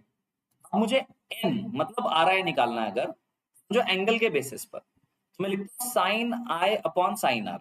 अब ये देखो ये स्नेल्स लॉ है, ठीक है, ये लॉ है, ओके, लॉ कहाँ से आया, डिराइव कर गया, लेकिन अभी आप लोगों को सिर्फ फॉर्मूला। तो इसमें से आपको कंपैरिजन होता है आई एंगल का आर के साथ, ठीक है, मतलब आई ज्यादा था आर कम हो गया, या फिर आई कम था आर ज्यादा हो गया। ओके, उससे हम लोगों को पता चलता है बेंडिंग टुवर्ड्स द नॉर्मल हुआ या अवे फ्रॉम द नॉर्मल। अभी के लिए इसको मैं साइड में रखता हूँ, स्नेल्स लॉ है ये, तो लॉ का कोई टेंशन हमें नॉर्मली होता नहीं है, ठीक है, तो हम लॉ को साइड में रख देते हैं। अब क्वेश्चन क्या आता है सर कि एब्सोल्यूट रिफ्रैक्टिव इंडेक्स जो है किसी मीडियम के लिए वो एब्सोल्यूट क्यों बोला जाता है। पहली चीज ये कि आप एक एब्सोल्यूट वैल्यू ले रहे हो, राइट है, आप एक एब्सोल्यूट वैल्यू ले रहे हो इसका speed of light in medium का या एयर का, तो इट इज 3 इंटू 10⁸ मीटर पर सेकेंड, राइट, लॉजिकल है बच्चों। अब लॉजिकली थोड़ा सोचो कि एब्सोल्यूट रिफ्रैक्टिव इंडेक्स किसका निकालोगे, मीडियम का। समझो एग्जांपल इधर ना मैं मीडियम को ग्लास कंसीडर करता हूं, चलेगा, यहाँ पे हमारा जो मीडियम है वो ग्लास ले रहा हूँ, चलेगा, या डायमंड ले लो, कोई भी मीडियम ले सकते हैं। अभी के लिए मैं मीडियम को चूज कर रहा हूँ ग्लास। तो अगर मेरा एब्सोल्यूट रिफ्रैक्टिव इंडेक्स निकालना है, ओके, इस केस में हम लिखेंगे refractive index is equal to C by V. अब देखो मैंने क्या बोला था आप लोगों को, रिफ्रैक्टिव इंडेक्स अब मीडियम का निकालता हूं, मतलब ग्लास का निकालना पड़ेगा, तो स्पीड ऑफ लाइट इन भी क्या आएगा, ग्लास आएगा ना। समझा है नहीं समझा बच्चों, अब बहुत लोग बोलते स्पीड ऑफ ग्लास, अरे बेटा ग्लास थोड़ी मारना है, speed of light in glass निकालना है। अब ध्यान देना इनका दोनों का मीनिंग क्या है, इसका मतलब क्या है, speed of light in vacuum,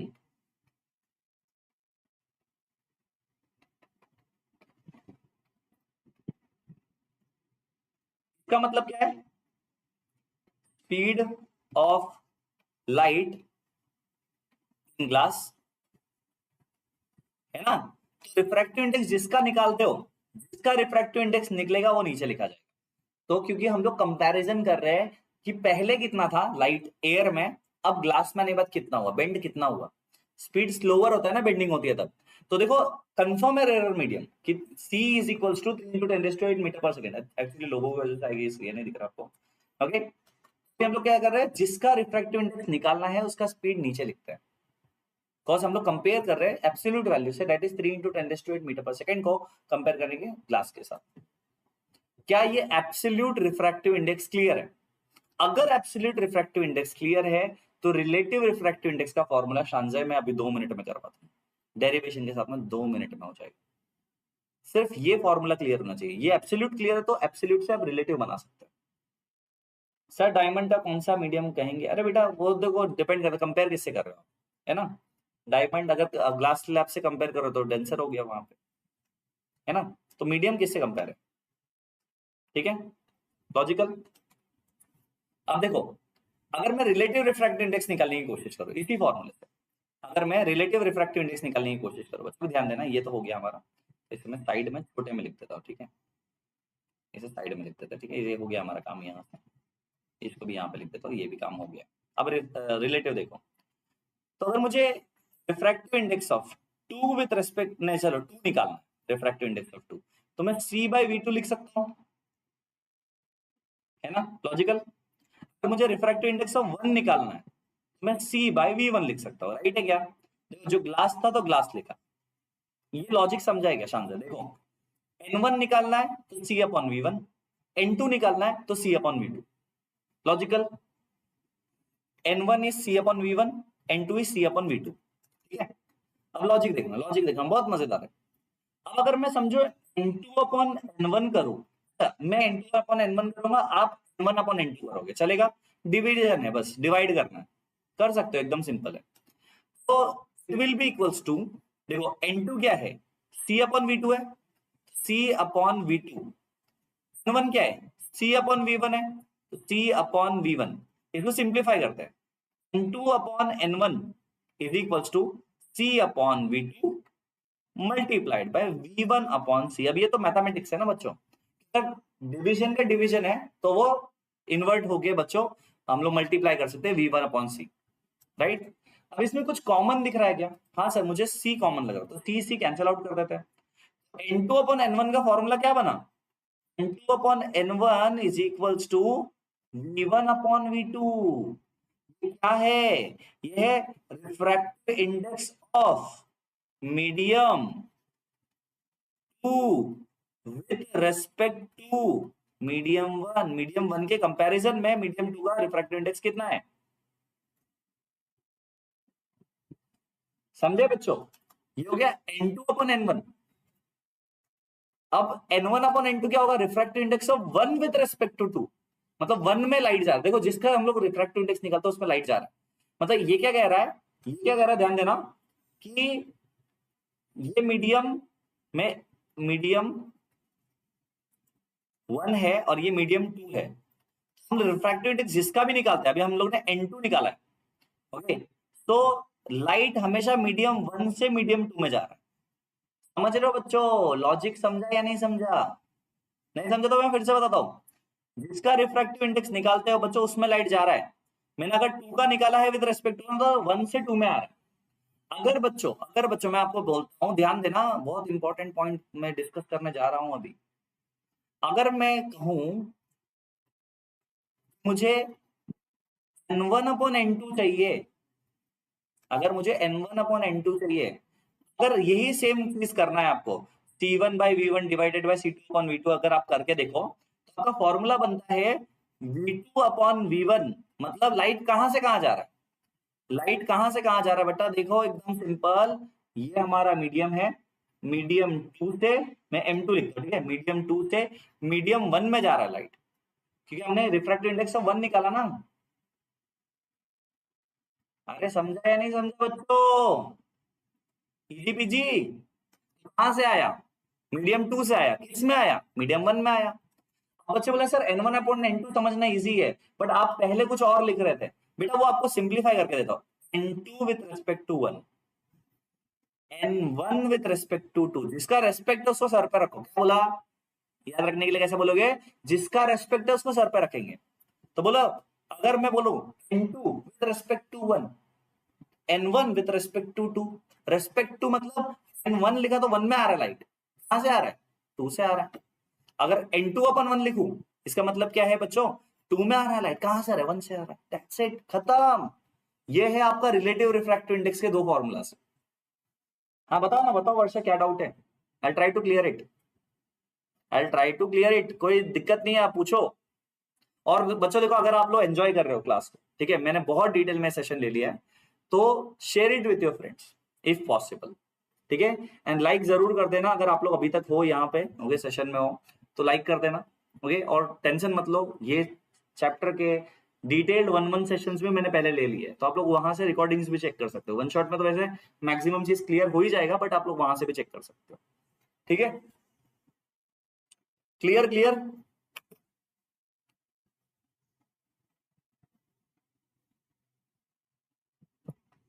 कुछ डाउट है तो पूछ लो।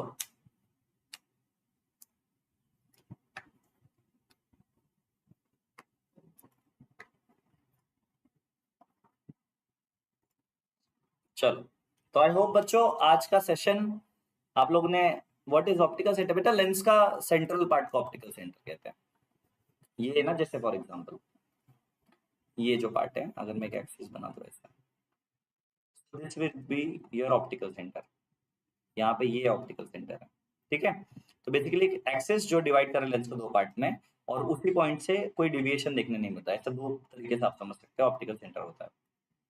जैसे सेंटर ऑफ कर्वेचर आपने पढ़ा था, वहां पे कोई डिविएशन नहीं था मिरर्स में, वैसे यहाँ पे कोई डिविएशन नहीं है ऑप्टिकल सेंटर, ठीक है। Okay great then. अब जो भी हम लोगों ने किया है, कि आप लोगों को समझा बच्चों, रिफ्लेक्शन ऑफ लाइट को हम लोगों ने डिटेल में देखा, रिफ्रैक्शन ऑफ लाइट को डिटेल में देखा। आई होप आपको समझा होगा। अब देखो हम लोग वीएलई के ऊपर ऐप करने वाले हैं बच्चों, ऐप पर लेक्चर्स करने वाले हैं, that is virtual lab experience. तो बच्चों प्रैक्टिकल करने वाले हैं कल। देखो ये ऐप आप लोग डाउनलोड कर सकते हो, अगर आप मेरे साथ में, यू कैन फॉलो अलोंग, आप प्रैक्टिकल्स कर सकते हो अगर आपको करना है तो, ठीक है, आप प्रैक्टिकल्स कर सकते हो मेरे साथ में।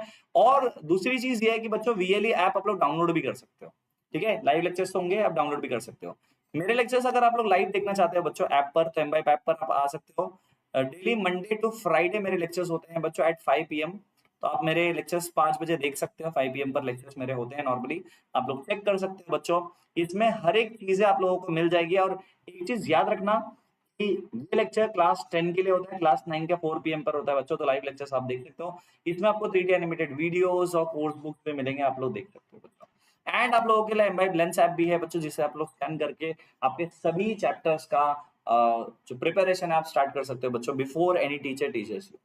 ओके, तो एमबाइब लेंस ऐप आप लोग डाउनलोड कर सकते हो बच्चों। अगेन स्टार्टिंग में आपको 3 days का अनलिमिटेड फ्री ट्रायल मिलता है, आप वो भी ट्राई कर सकते हो, ठीक है।